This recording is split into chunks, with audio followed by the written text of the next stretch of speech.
चलो यार बच्चों, गुड आफ्टरनून। आप सभी का इस वीडियो में हार्दिक स्वागत है। लाइव स्ट्रीमिंग है। समय हो रहा है दोपहर के 4:16। ठीक है, चलो आज हम लोग स्टार्ट करें बेटा। सो बेटा 12th स्टैंडर्ड का बुक कीपिंग एंड अकाउंटेंसी ये सब्जेक्ट हमारा चल रहा है। लास्ट लेक्चर में मैंने थोड़ा सा इंट्रोडक्शन आपको दिया था सब्जेक्ट के बारे में। थोड़े कुछ बेसिक टर्म्स हम लोगों ने देखी थी, राइट। क्या क्या चीज़ें एक बार देखी थी मुझे फटाफट से बताओ। अच्छा, घर पे आप लोग पढ़ना, मतलब जो मैंने क्लास में पढ़ा है 15 से 20 मिनट घर पे गो थ्रू कर लेना, और वो आप करोगे तो क्या होगा, आपको लंबे समय तक आपको याद रहेगा और सारी चीज़ें आप रिकॉल कर पाओगे। देखो तो बेटा मैंने क्या क्या चीज़ें बताई थी लास्ट लेक्चर में, आपको अगर याद आ रहा है तो। अपना जो सब्जेक्ट था ये क्या था, book keeping and accountancy, right. इस सब्जेक्ट के अंदर में मैंने आपको कल 80-20 का अपना प्रिंसिपल बता दिया था, कॉलेज और ये हम। बट इसके अंदर में भी आप लोगों को प्रोजेक्ट बनाने के लिए मैं काफ़ी सारी हेल्प करने वाला हूँ। सब्जेक्ट की अगर मैं बात करूँ तो मैंने कल सबसे पहले आप लोगों को अकाउंटिंग क्या होता है ये बताया था। आसान भाषा में हिसाब किताब रखना। किसका हिसाब किताब रखना है? ट्रांजैक्शंस का। यस और नो? कौन से ट्रांजैक्शंस बताओ? Financial transactions. और फिनेंशियल ट्रांजैक्शन का मतलब क्या, ये मैंने बताया था कि लास्ट लेक्चर में, हर वो सिनारियो जहां पे मनी और मनीज वर्थ में, वापस सुनना बेटा, मनी और मनीज वर्थ में ऑन ईदर साइड अगर कुछ एक्सचेंज हो रहा है तो हम लोग उस सिनारियो को प्यार से क्या बोलने वाले? Financial transaction. ध्यान से सुनना बेटा। फॉर एग्जाम्पल मनी और मनीज वर्थ में, ये लिखवा के दिया था ना, तो अभी लिखने की जरूरत नहीं बेटा वापस। या तो इनफ्लो हो रहा है, या फिर मनी और मनीज वर्थ में आउटफ्लो हो रहा है, या फिर मनी और मनीज वर्थ में, मनीज वर्थ यानी पैसे की कीमत में। यस और नो? सब लोग प्लीज ध्यान देना बेटा। मनी और मनीज वर्थ में या तो इनफ्लो, एक बार चेक करो रोहित, आवाज क्लियर है? पर मेरा आवाज आ रहा है ना क्लियर? हाँ, ऑल से। सो मनी और मनीज वर्थ में या तो इनफ्लो हो रहा है, मनी और मनीज वर्थ में या तो आउटफ्लो हो रहा है, या तो इनफ्लो और आउटफ्लो दोनों भी हो रहा है। मतलब इनफ्लो भी हो रहा है एंड आउटफ्लो भी हो रहा है। इन तीनों में से कोई एक कंडीशन भी, even if any one condition, कोई एक कंडीशन भी सेटिस्फाई होती है, इसलिए देखो मैंने बीच में क्या लिखा, और इन तीनों में से अगर कोई एक कंडीशन भी सेटिस्फाई हो रही है तो हम लोग उस सिनारियो को क्या बोलेंगे? Financial transaction, right. सो उस फिनेंशियल ट्रांजैक्शंस को हमें क्या करना होगा? नीड टू बी, बोलो बेटा, नीड टू बी रिकॉर्डेड। हमें उससे रिकॉर्ड करना होगा। कहां पे रिकॉर्ड करना है बोलो तो बेटा? इन BOA, BOA books of accounts. ये बात समझ में आ रही? अभी तक अकाउंटिंग कैसे करते मैंने स्टार्ट नहीं किया। मैंने बस आप लोगों को यह बताया है कि अकाउंटिंग का मतलब क्या है, अकाउंटिंग किसकी करते और अकाउंटिंग क्यों करते, ये भी मैंने लास्ट लेक्चर में बताया था आपको, अगर याद आ रहा हो तो। याद आ रहा है? नीड और ऑब्जेक्टिव ऑफ अकाउंटिंग। यस और नो? क्या जरूरत है अकाउंटिंग करने की? कितने रीजंस मैंने बताए थे आपको लास्ट लेक्चर में, वन बाय वन। सबसे पहला, very good, to know the profit और loss of the business during a particular period. दूसरा, very good, to know the income and expenditure for decision making. अगला, फॉर टैक्स कैलकुलेशन। अगला, for systematic recording of transaction. अगला, financial position समझने के लिए। तो ऐसे सैकड़ों रीजन है जिसकी वजह से मैं क्या करता हूं? अकाउंटिंग करता हूं, वरना कोई मेरी हॉबी नहीं है अकाउंटिंग करने की। यस और नो? तो ऐसे काफी सारे रीजंस है जिसकी वजह से मैं अकाउंटिंग कर रहा हूं। टैक्स कैलकुलेशन में भी हेल्प हो जाती है। तो काफी सारी चीजें जिसकी वजह से मैं क्या कर रहा हूं बेटा? अकाउंटिंग कर रहा हूं। यस और नो? ये तीन चीजें हमने देखी थी। उसके बाद मैंने आप लोगों का बेसिक अकाउंटिंग टर्म्स स्टार्ट किया था, आपको अगर याद आ रहा है तो। सबसे पहली टर्म कौन सी देखी थी बेटा, बताओ जरा? एसेट्स का हमने मतलब देख लिया था। Property of every description of the business, for example cash, car, computer, furniture, land, building, plant, machinery, copyright, patent right, goodwill, trademark, ये सारी चीजें क्या है? एसेट है। या आसान भाषा में हर वो रिसोर्स, फिर से सुनना बेटा, हर वो रिसोर्स जिसका मुझे फ्यूचर में इकोनॉमिक बेनिफिट मिल रहा है। मुझे यानी किसको? बिजनेस को। सो रिसोर्सेस, बोलो मेरे साथ साथ, resources having future economic benefit, उन सारे रिसोर्सेस को मैं प्यार से क्या बोलने वाला हूं? एसेट। जैसे फॉर एग्जाम्पल मैंने ये फर्नीचर के लिए 50,000 रुपये पे किए, इसका मुझे क्या फ्यूचर में भी बेनिफिट मिलेगा? यस, हो गया फर्नीचर जा तो असेट है। ये अल्पना मेरे यहाँ पे एम्प्लॉई है, इसको 50,000 रुपये पर मंथ की सैलरी है, मैंने इसको 50,000 रुपये पे की है, एक महीने की सैलरी पे की, क्या वो फ्यूचर में भी बेनिफिट मिलने वाला है इसका? मैंने जनवरी मंथ की 50,000 रुपये की सैलरी दे दी, तो क्या वो जनवरी मंथ की सैलरी की वजह से लाइफ टाइम काम करेगी या सिर्फ जनवरी में? सिर्फ जनवरी में। मतलब सैलरी जो मैं पे कर रहा हूं उसका मुझे फ्यूचर में बेनिफिट नहीं मिल रहा है, जिस मंथ की सैलरी है उसी मंथ में बेनिफिट मिल रहा है, मतलब सैलरी का फ्यूचर इकोनॉमिक बेनिफिट नहीं है। तो जा सैलरी टू एक्सपेंस है। अब समझ में आया एक्सपेंस और असेट कैसे बाइफरकेट होता है। इसके लिए 50,000 का आउटफ्लो हो गया। हे फर्नीचर, क्या तेरी वजह से फ्यूचर में बेनिफिट है?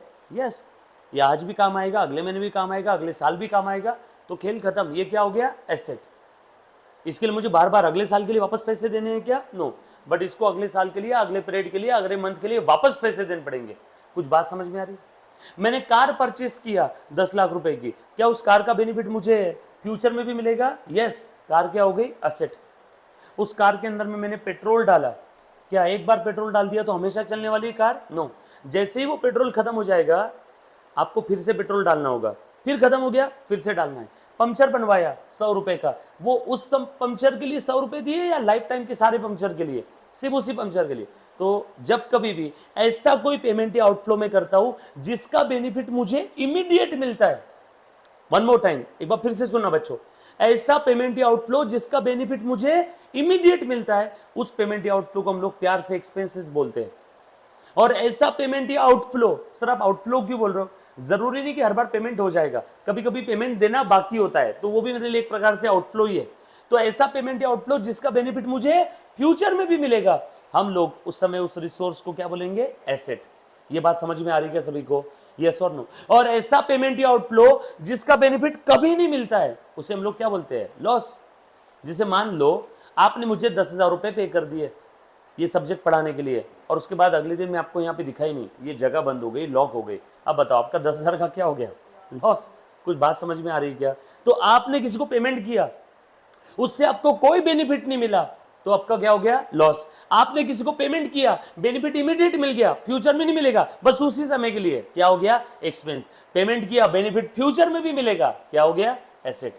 ये एसेट, एक्सपेंस और लॉस, ये जो तीन टर्म है, इन तीनों का आपस का संबंध, इन तीनों का आपस का कनेक्शन समझ में आए क्या? यस और नो? कुछ बात समझ में आ रही सभी को? एसेट का मतलब हमने देखा, एसेट के कुछ एग्जांपल्स देखे थे, उसके बाद और क्या देखा था मैंने? कैपिटल। ये ऑलरेडी मैंने लास्ट लेक्चर में बताया था मुन्ना, सब लोग प्लीज ध्यान देना। कैपिटल यानी investment by the owner in the business will be called as capital.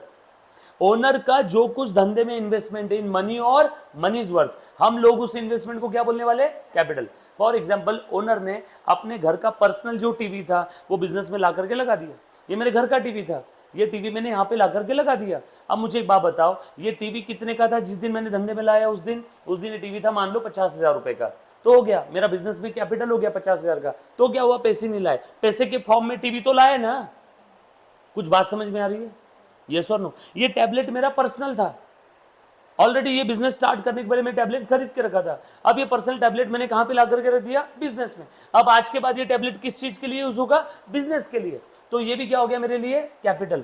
So owner, वापस सुनना बेटा, ओनर जब कभी भी धंधे में अपने जेब से कुछ लेकर के आता है इन मनी और मनीज वर्थ, तो उस इन्वेस्टमेंट को गाइस हम लोग प्यार से क्या बोलने वाले? Capital. So capital is nothing but an investment by the owner in the business. Yes और नो? उसी को हम लोग प्यार से क्या बोलते हैं? कैपिटल। वो इन्वेस्टमेंट पैसों में भी हो सकती है और इन मनीज वर्थ भी हो सकती है। आ रही बात समझ में? पक्की बात। जहां भी किसी को डाउट है ना, वहां पे आपने डाउट पूछना है, और जिस दिन कोई बच्चा ऐसा डाउट पूछ लेगा जिसका मुझे जवाब नहीं आएगा, उसको 5,000 रुपए एक का कैश प्राइज मिलने वाला है। कितने का कैश प्राइज मिलेगा? 5,001 रुपीज का। आज तक पिछले 12 सालों में कभी जरूरत नहीं पड़ी। देखते हैं शायद इस बैच में डेफिनेटली मैं किसी एक क्या कहते हैं होशियार बच्चे को 5,001 का प्राइज दूं। तो आप लोगों ने क्या करना है? हर दिन ऐसा डाउट ढूंढ के लाने की कोशिश करना है कि आज तो मैं सर को हरा के रहूंगा या हरा के रहूंगी। यस और नो? उस बहाने आपकी पढ़ाई भी हो जाएगी। कुछ बात समझ में आ रही है क्या? नहीं, मैं कहने के लिए नहीं कह रहा हूं, हंस क्या रहे हो? सीरियसली, ठीक है? आ जाओ। उसके बाद तीसरी टर्म, और क्या बताया था कल मैंने लास्ट लेक्चर में? Capital expenditure. मजे लेते ना बच्चे मेरे जबरदस्ती। ये अल्पना तो जबरदस्ती कुछ ज़्यादा ही मजे ले रही है 2 दिन से, देख रहा हूँ मैं। सो कैपिटल एक्सपेंडिचर बेसिकली क्या है बता, जानवी तू बोल। money invested, money which is याद आएगा आएगा, करो करो। एसेट खरीदने से लेके रेडी फॉर यूज करने तक, या फिर आसान भाषा में जानवी की लैंग्वेज में, और in necessary expenses incurred to bring that asset to its present location. Asset खरीदने से लेके रेडी फॉर यूज करने तक all necessary expenses will be your capital expenditure. Yes और नो, कुछ बात समझ में आ रही क्या? पक्की बात। और इतना ही नहीं, during the life of the asset, जब भी आप असेट के लिए एक्सपेंस इनकर करते हो, उस एक्सपेंस की वजह से अगर असेट की कैपेसिटी कैपेबिलिटी इंप्रूव होती है तो वो एक्सपेंस भी क्या बन जाएगा? Capital expenditure. Best example, already एक 10 साल पुरानी मेरी बिल्डिंग है, 5 फ्लोर की, 5 माले की, मैंने ऊपर 2 फ्लोर और बनाए, बराबर है। 10 साल पुरानी बिल्डिंग है, मतलब during the life of the asset मैंने 2 फ्लोर और बनाए ऊपर। बताओ, वो 2 फ्लोर बनाने का खर्चा लगा 20 लाख रुपए। क्या उस 20 लाख की वजह से उस असेट की कैपेसिटी कैपेबिलिटी इफिशियंसी परफॉर्मेंस कुछ बढ़ा? यस, 5 फ्लोर की जगह 7 हो गए, बढ़ गई ना कैपेसिटी। मतलब खेल खत्म। वो 2 फ्लोर बनाने के लिए जो 20 लाख का खर्चा किया ना मैंने बिल्डिंग नाम की एसेट पे, वो कैपिटल एक्सपेंडिचर है और वो बिल्डिंग की वैल्यू में ऐड हो जाएगा। सर अगर रेवेन्यू एक्सपेंस होता तो प्रॉफिट एंड लॉस अकाउंट के डेबिट में जाके मरेगा, और कैपिटल एक्सपेंडिचर है तो जिस असेट के लिए आपने वो कैपिटल एक्सपेंस इनकर किया उस असेट की वैल्यू में ऐड हो जाएगा। ये बात समझ में आ रही सभी को? पक्की बात। यहां तक किसी को कोई डाउट? उसके बाद और कौन सा खर्चा दिखा था? और एक्सपेंसेस। एक्सपेंसेस को ही प्यार से रेवेन्यू एक्सपेंस कहते हैं, लिख लो। एक्सपेंसेस का ही अगला नाम क्या है बेटा? Revenue expense. लिखा था क्या आपने? लिख लो। एक्सपेंसेस को ही प्यार से हम लोग क्या बोलते हैं? Revenue expense. All set?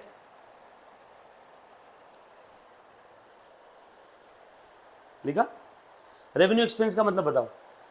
ऐसे पेमेंट्स या ऐसे आउटफ्लोज जो बिजनेस को रेवेन्यू जनरेट करने में हेल्प करते हैं या बिजनेस में उससे इमीडिएट बेनिफिट मिलता है। जैसे मान लो फॉर एग्जांपल मैंने मेरे एम्प्लॉय को जनवरी मंथ का सैलरी दिया, उसका बेनिफिट कब तक मिलेगा? जनवरी मंथ तक। फरवरी का सैलरी दिया, फरवरी तक। Printing stationery, electricity bill, petrol, fuel, power, ये सब रेवेन्यू एक्सपेंस के एग्जाम्पल है। ये बात समझ में आई क्या सभी को? पक्की बात। यहां तक किसी बच्चे को अगर कोई डाउट है तो आ जाओ बेटा। उशीर केलर है बड़ा, आ जाओ बैठो बैठो। वो इनसे भी बात कर लेना एक बार, अंजलि से। चलो, ये 4 चीजें हमने लिखवा करके दी थी लास्ट लेक्चर में, राइट? अभी ध्यान से सुनना सब लोग। लिखो बेटा 5th नंबर वाला आइटम लिखना है सभी ने। लाइबिलिटीज। लाइबिलिटीज यानी क्या होता है? लाइबिलिटीज 2 पेज की जगह छोड़ देना, बस तीसरे पेज से लिखना शुरू करना। बोल जानवी। लाइबिलिटीज ट्राई कर। जो हमारे पैसे कम करते हैं या फिर हमें रिटर्न्स नहीं देते हैं। जो रिटर्न्स नहीं देते, ओके। हाँ Alpana? Opposites of assets. Okay, opposites of assets. ये बड़ा प्यारा आंसर था, opposites of assets is correct answer. हाँ बोलो, ट्राई करो। लाइबिलिटीज जैसे आता है, गलत हुआ चलेगा। लाइबिलिटी जैसे कभी आपके पापा मम्मी से आपने ये वर्ड सुनो? हाँ, इट्स लाइक अ लोन, बिल्कुल सही जवाब। और कोई और ट्राई करो। बोल बोल, कभी मम्मी पापा से जवाब सुना होगा लाइबिलिटी? बोलो बेटा लाइबिलिटी। वेदांत? लाइबिलिटीज जैसा था, इंग्लिश, हिंदी, मराठी, मारवाड़ी, गुजराती और थोड़ी सी पंजाबी। ज़्यादा आती नहीं मेरे को पंजाबी लैंग्वेज। हाँ हाँ बोलो बोलो। खर्चे देना बाकी है तो लाइबिलिटी है। अच्छा, लाइबिलिटी यानी आसान भाषा में, अल्पना मुझे भी बोलना है, ऐसे मतलब अकेले अकेले बात करोगे तुम दोनों। बोलो बोलो। आप लाइबिलिटी का जवाब दे रहे थे उसको? अच्छा, मुझे लगा आप उसको अकेले में जवाब दे रहे हो। ठीक है। Liabilities are the financial obligations of the business. मतलब जो भी मेरी उधारी है, रिस्पॉन्सिबिलिटी है। मैंने क्या बोला? Liabilities are the financial obligations. Obligation, responsibility. कभी कभी आपके मामा पापा आपको बोलते होगे ना कि ये तेरी जिम्मेदारी है, ये तुझे करना है। समझ में आया क्या? तो आप जैसे कभी कभी अपने आप से बोलते होंगे ना कि ये काम कौन करेगा, मैं नहीं तो कौन बे, ये मेरी जिम्मेदारी है। जिम्मेदारी मतलब मेरे लिए ऑब्लिगेशन, लाइबिलिटी। बट हम लोग क्या यहाँ पे वो वाली ऑब्लिगेशंस की बात कर रहे हैं क्या, कि आपने आपके भारत के राष्ट्र ध्वज का मान रखना चाहिए, ये आपकी लाइबिलिटी है। इधर उधर थूकना नहीं चाहिए, ये आपकी लाइबिलिटी है। आपने बड़ों का सम्मान करना चाहिए, ये आपकी लाइबिलिटी है। बट क्या मैं इन लाइबिलिटीज की बातें कर रहा हूं यहाँ पे? नो, ये सारी सोशल ऑब्लिगेशंस है। बट मैं यहाँ पे कौन सी ऑब्लिगेशंस की बात कर रहा हूँ? Financial obligation. यस और नो? सो लिखो एक सेंटेंस में प्यार से, लाइबिलिटीज आर द, लिखो बेटा ऐसे, आर द फिनेंशियल, लिखना है मुन्ना सभी ने, financial obligations of the business. Liabilities are the financial obligations of the business. लिखो बेटा, liabilities are the financial obligations of the business. Example मुझे कौन दे पाएगा? एक एग्जाम्पल ऑलरेडी दे दिया है सानिका ने, लोन्स। और कोई एग्जाम्पल? सोचो सोचो, ट्राई करो। एग्जाम्पल लिख देता हूं, बैंक लोन और एनी, ध्यान से सुनना, मैंने अभी बताया था ना, एक्सपेंस पेएबल और एनी अमाउंट पेएबल। पेएबल के नीचे ब्रैकेट में जिसको मालूम नहीं लिख लो, देना बाकी। पेएबल माने क्या होता है? देना बाकी। जैसे मैंने किराना दुकान से सामान उधारी में लाया 500 रुपए का, अब मुझे उस किराना दुकान वाले को 500 रुपए देना पड़ेगा, राइट? तो 500 इज माई लाइबिलिटी। ये बात समझ में आ रही क्या? सो 500 इज माई लाइबिलिटी। मैंने बैंक से 10 लाख रुपए का लोन लिया, मुझे क्या वो लोन चुकाना होगा? क्या मुझे वो लोन वापस करना होगा? जी हाँ। सो 10 लाख जो अमाउंट पेएबल है ना, जो मुझे वापस देना है बैंक को, वो क्या है? मेरी लाइबिलिटी। कुछ बात समझ में आ रही है क्या? अभी जो मैंने आप लोगों से जो फीस ली है, जब तक आपका सिलेबस कंप्लीट नहीं हो जाता है, वो फीस मेरे लिए एक प्रकार से लाइबिलिटी हो गई। यस और नो? बट रियल लाइफ के अंदर में ऐसी अकाउंटिंग होती नहीं है। रियल लाइफ के अंदर में एक बार फीस लेने के बाद डायरेक्टली काफी सारे क्लास वाले इसको क्या बोल देते हैं? इनकम। बट मैं ये मानता हूं कि अगर बच्चों से फीस ली तो जिस दिन तक सिलेबस नहीं होता है ना, उस दिन तक वो फीस मेरे लिए क्या रहनी चाहिए? लाइबिलिटी। और आपको लोगों के लिए क्या होनी चाहिए? एसेट। यस और नो? हाँ, जिस दिन आपका सिलेबस कंप्लीट हो जाएगा तब मैं बोलूंगा कि अब वो मैंने पैसा कमा लिया। कुछ बात समझ में आ रही सभी को? So liabilities are the financial obligations of the business. For example bank loan, salary payable, wages payable, electricity bill payable, और आसान भाषा में एनी एक्सपेंसेस पेएबल और एनी अमाउंट पेएबल। पेएबल का मतलब होता है देना बाकी। यस और नो? रिसीवेबल का मतलब क्या होता है? लेना बाकी। ऊपर हेडिंग में कहीं तो भी लिख के रख लो, RECEIVABLE। रिसीवेबल का मतलब क्या होता है? लेना बाकी। पेएबल देना बाकी। चलो लिख लिया बेटा सभी ने? लायबिलिटीज के बाद है डेटर्स। डेप्टर नहीं बोलना, डेटर। ठीक है, डेटर्स। चलो फटाफट से बताओ तो, डेटर्स का मतलब क्या है? हाँ, क्या होते हैं डेटर्स? जिन्हें पैसा देना होता है। मतलब हम उनको पैसा देंगे। अच्छा, वो हमें पैसा देंगे। हाँ बोल बेटा। हाँ बराबर है, जो हमारे कर्जदार है, हमें जिनसे पैसे लेने हैं। और जो आपने पहले बोला था वो क्या हो गए? क्रेडिटर्स। यस और नो? सो डेटर्स यानी हर वो पार्टी या पर्सन जिससे मुझे इन फ्यूचर मनी और मनीज वर्थ में कुछ लेना है। मैंने बाहुबली को उधारी में माल बेचा, now Baahubali is my debtor. मैंने शिवगामी को उधारी में माल बेचा, शिवगामी इज माई डेटर। मैंने कटप्पा को पैसे उधार दिए 5,000 रुपए, अब मुझे उससे 5,000 लेने हैं, now Kattappa is also my debtor. हर वो पार्टी या पर्सन जिससे मुझे इन फ्यूचर मनी और मनीज वर्थ में पैसे लेना है। यस और नो? क्लियर है? तो लिखो बेटा फिर डेटर्स के आगे, पार्टी और पर्सन। पार्टी मतलब वो शुक्रवार शनिवार वाली नहीं, पार्टी और person from whom amount is receivable in future। हर वो पार्टी या पर्सन जिससे मुझे इन फ्यूचर मनी और मनीज वर्थ में लेना है। जैसे फॉर एग्जांपल मैंने बाहुबली को 5,000 रुपए का माल उधारी में दिया, अब उससे मुझे 5,000 लेना है, सो बाहुबली इज माई डेटर। जिस किसी से मुझे मनी और मनीज वर्थ में इन फ्यूचर कुछ लेना है वो सब मेरे लिए डेटर है। कुछ बात समझ में आ रही सभी को? पक्का? उसके बाद लिखो आगे क्रेडिटर्स। लिखो बेटा फटाफट से क्रेडिटर्स। ऑल्सो लिखा क्रेडिटर्स यानी क्या? Opposite of the debtors. Yes और नो? सो क्रेडिटर यानी पार्टी और person to whom amount is payable. लिखो एनी पार्टी और एनी पर्सन टू whom, जिसे, टू whom का मतलब क्या होता है? जिसे, है ना? To whom amount is payable. हर वो पार्टी या पर्सन जिससे मुझे इन फ्यूचर, जिसे मैं इन फ्यूचर पैसे देने वाला हूं। जैसे स्टेट बैंक ऑफ इंडिया से मैंने 5 लाख रुपए का लोन लिया, सो स्टेट बैंक ऑफ इंडिया को मैं 5 लाख लौटाने वाला हूं, सो एसबीआई मेरी क्या हो गई? क्रेडिटर। मैंने जानवी से 5,000 रुपए उधार लिए, मुझे जानवी को 5,000 रुपए रिटर्न करना होगा, सो जानवी इज माय क्रेडिटर। मैंने सानिका से कुछ सर्विस लिया, मान लो उसका फूड का बिजनेस है, मैंने उससे माल उधारी में खरीदा, मैंने बोला जानवी केक, सॉरी सानिका मुझे केक बना करके दे। सानिका ने बोला 2,000 रुपए का केक है, मतलब ठीक है ना, इतना तो भरोसा है तेरे को, मैं 2,000 बाद में दे दूंगा। उसने मुझे मस्त एक केक बना करके दे दी मेरे बर्थडे का, अब मुझे 2,000 रुपए उसे देना है ना, सो वो भी क्या होगी? मेरी क्रेडिटर। हर वो पार्टी या पर्सन जिससे मैं इन फ्यूचर मनी और मनीज वर्थ में कुछ देने वाला हूं, तो पार्टी या पर्सन मेरे लिए क्या हो गए? क्रेडिटर। कुछ बात समझ में आएगा सभी को? यस और नो? चल थोड़ा सा और आगे बढ़ते हैं, उसके बाद लिखो जल्दी जल्दी से लॉसेस।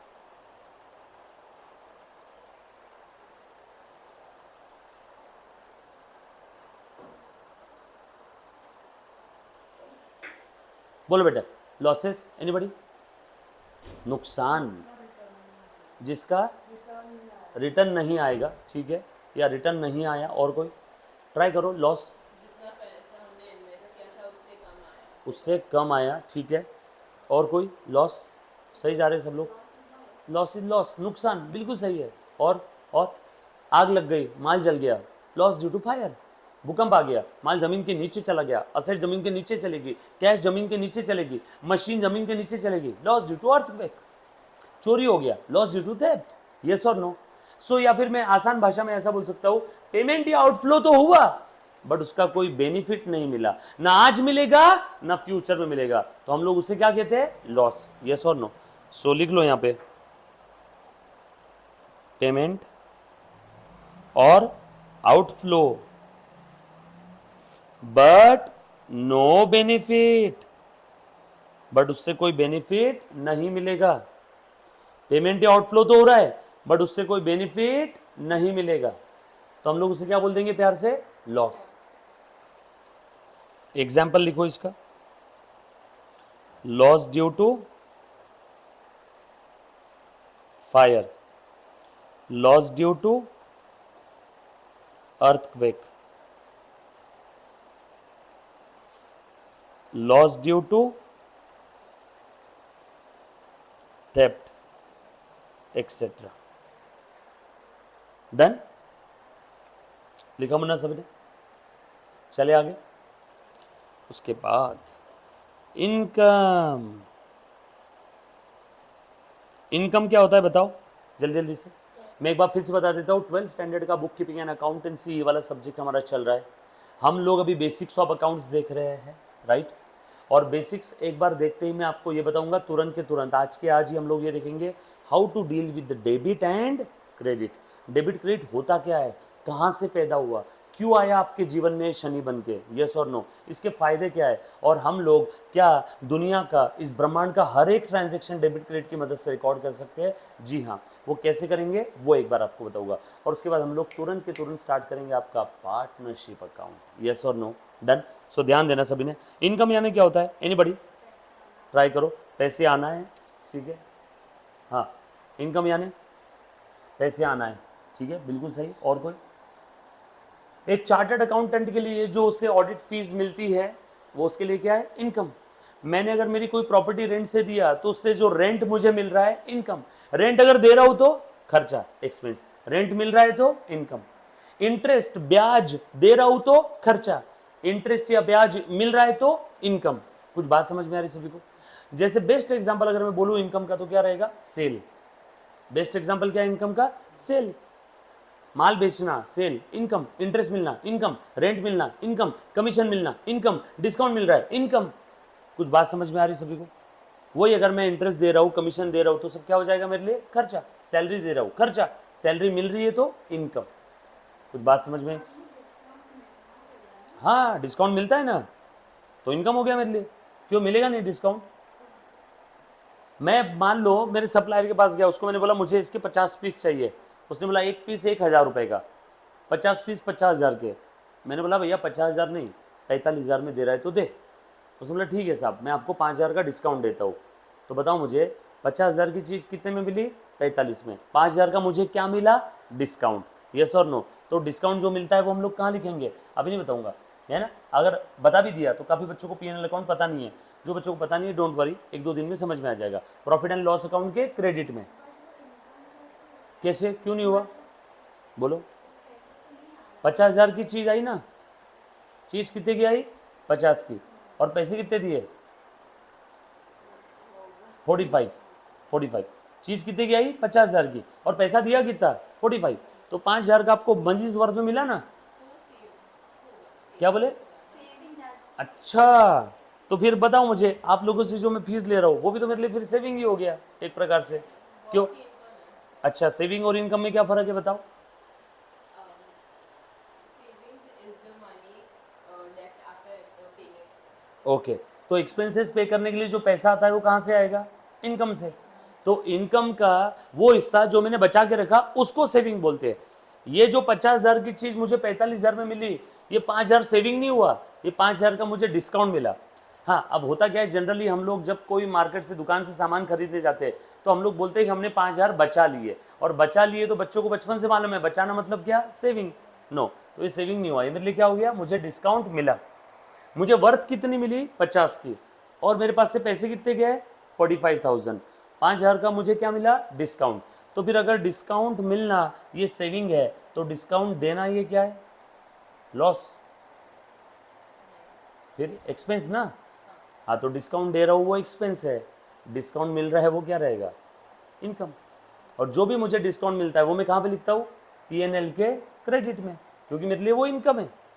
डोंट वरी, जब मैं प्रॉफिट एंड लॉस अकाउंट बनाऊंगा ना तो प्रॉफिट एंड लॉस अकाउंट के क्रेडिट साइड में जितने भी आइटम आते हैं वो क्यों आते हैं, कैसे आते हैं, मैं आपको बताऊंगा। जैसे एक बच्ची ने अभी बोला कि सर ये मान लो, एक ध्यान देना बेटा, ये मैंने एक लैपटॉप परचेस किया मेरे बिजनेस पर्पज़ के लिए, राइट? ये लैपटॉप की कीमत कितनी है? 50,000। और ये लैपटॉप मैंने खरीदा कितने में? तूने कैमरा हिला है?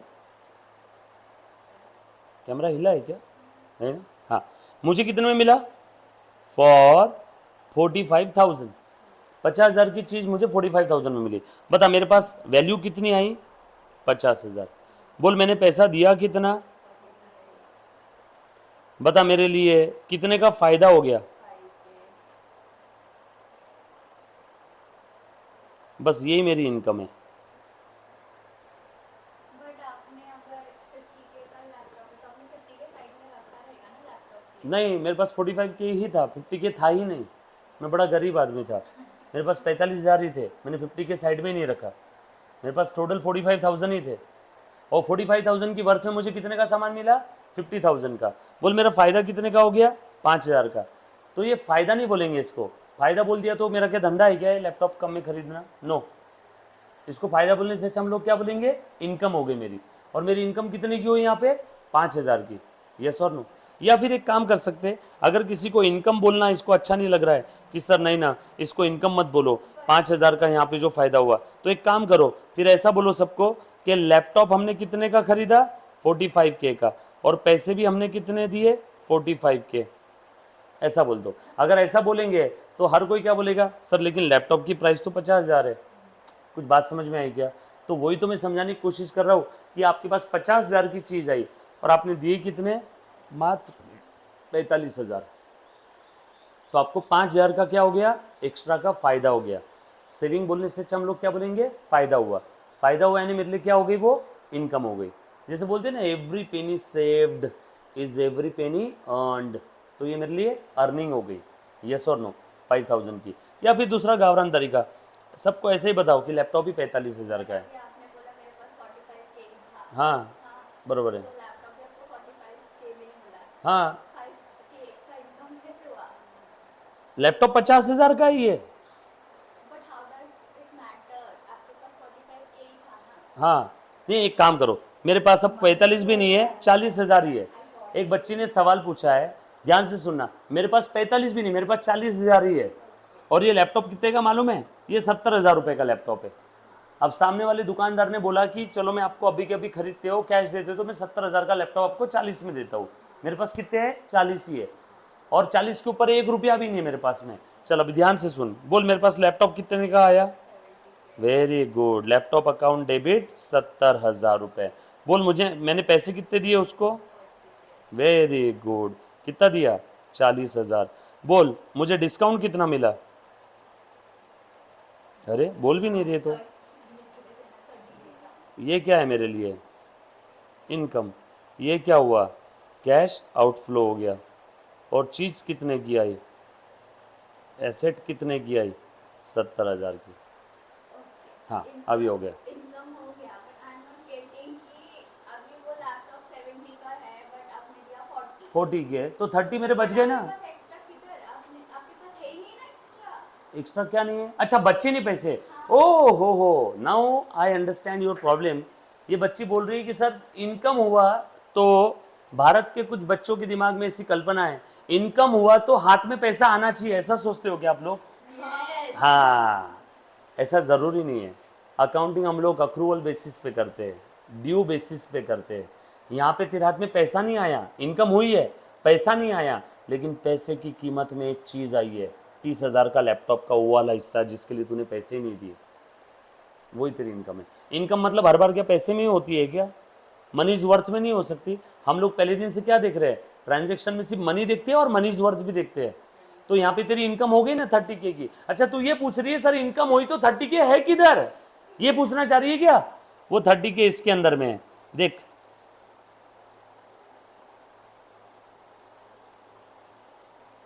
लैपटॉप कितने का था टोटल? इसमें से तूने 40,000 दे दिए। 30,000 का लैपटॉप का वो वाला पोर्शन, उसके लिए तूने पैसे नहीं दिए, वो तो तुझे फ्री में मिला ना। तो यहाँ पे 30,000 की इनकम तेरे पास CASH कैश के फॉर्म में नहीं है, लैपटॉप के फॉर्म में है। कुछ बात समझ में आ रही है यहाँ पे? अरे बाबा मनीज वर्थ, हर बार इनकम हुई मतलब ये नहीं रहेगा कि तुम्हारे पास पैसे आने ही वाले हैं। हर बार इनकम होना मतलब ये नहीं कि तुम्हारे पास हार्ड कैश रहेगी। कुछ बात समझ में आए क्या?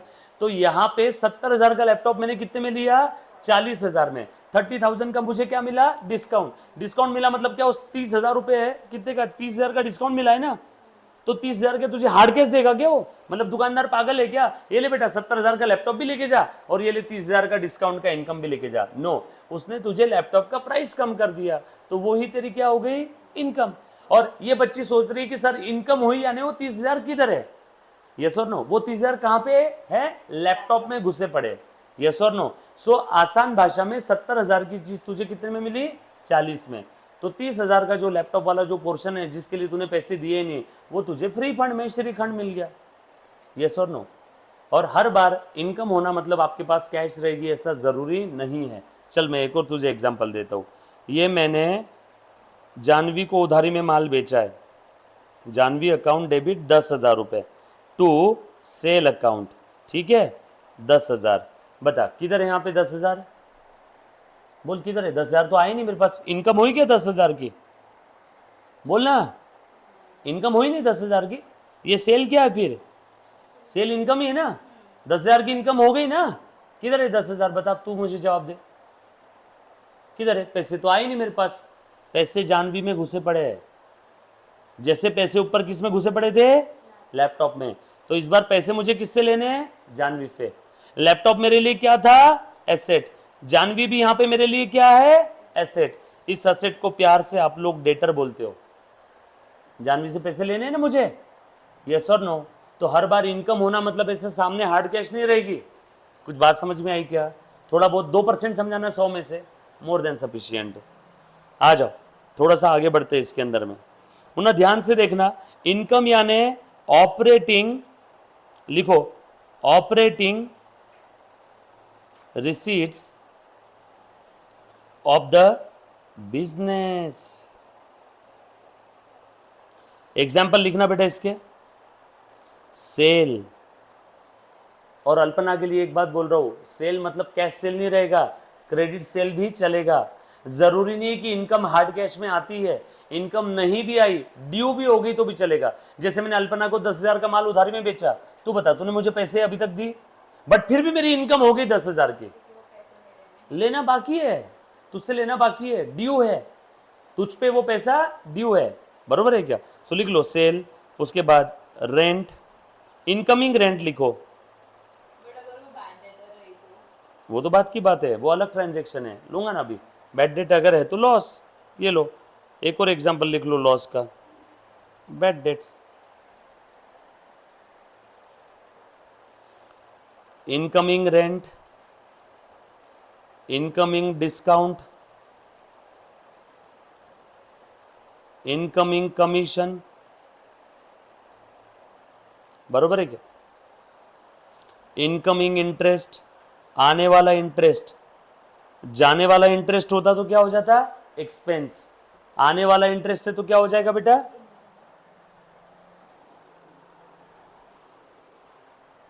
इनकम।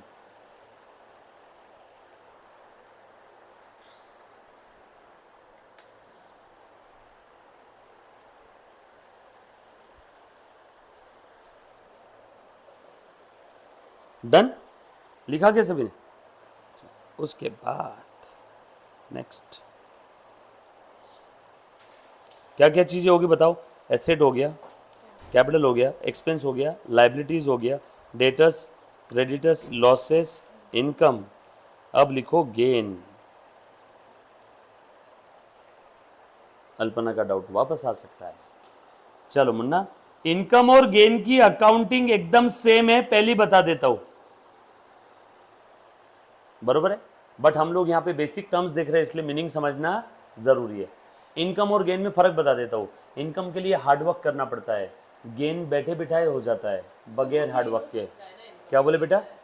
किसके लिए? लैपटॉप और जो डिस्काउंट मिला, नो डेफिनेटली उसके लिए हमने मेहनत की है, लैपटॉप के लिए कुछ तो पैसा दिया है, जो भी पैसा दिया है, हाँ बोल सकते हैं ना, इसलिए हमने पहले लिखवा के दे दिया कि इन दोनों की अकाउंटिंग ट्रीटमेंट बिल्कुल सेम है। काफी सारी किताबों में इनकम और गेन के अंदर में कोई डिफरेंस ही नहीं बताया हुआ है, इनकम गेन को वो लोग सेम ही ट्रीट करते हैं, लेकिन जो कि मैंने आपसे वादा किया था कि डिटेल में बताऊंगा, इसलिए दोनों के बीच का फर्क समझ लो। गेन के लिए कोई हार्डवर्क करने की जरूरत नहीं, बैठे बिठाए आपको फायदा हो गया गेन, जैसे कि बैठे बिठाए इस प्रॉपर्टी के रेट बढ़ गए, गेन। लॉटरी लग गई, गेन। यस और नो? सट्टा खेला था, उसमें पैसे जीत लिया, गेन, विदाउट हार्डवर्क, है ना। और इसके जानवी के लैंग्वेज में डिस्काउंट मिल रहा है, ये भी आप लोग क्या बोल सकते हैं इसको? गेन।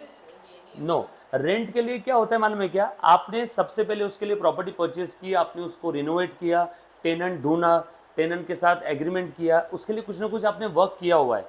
लेकिन अगर मैं सिर्फ बात करूं, प्रॉपर्टी के भाव बढ़ गए, मार्केट वैल्यू बढ़ गई, वो मार्केट वैल्यू बढ़ने के लिए आपने कोई वर्क नहीं किया हुआ है, यस और नो। और सबसे ऊपर अगर इसके अंदर में कभी कंफ्यूजन आता है तो एक चीज ध्यान रखना, इनकम और गेन की अकाउंटिंग ट्रीटमेंट 100% कैसी है? सेम है। और काफी सारी किताबों में इनकम और ब्रैकेट में क्या लिख देते हैं वो लोग? गेन्स, बरोबर है। बट दोनों के बीच का हेयरलाइन डिफरेंस क्या है? हल्का सा फर्क है, बस gain without hard work, income with hard work, yes और नो। जिसे माल बेचने के लिए मुझे मेहनत करनी पड़ती है, बरोबर है।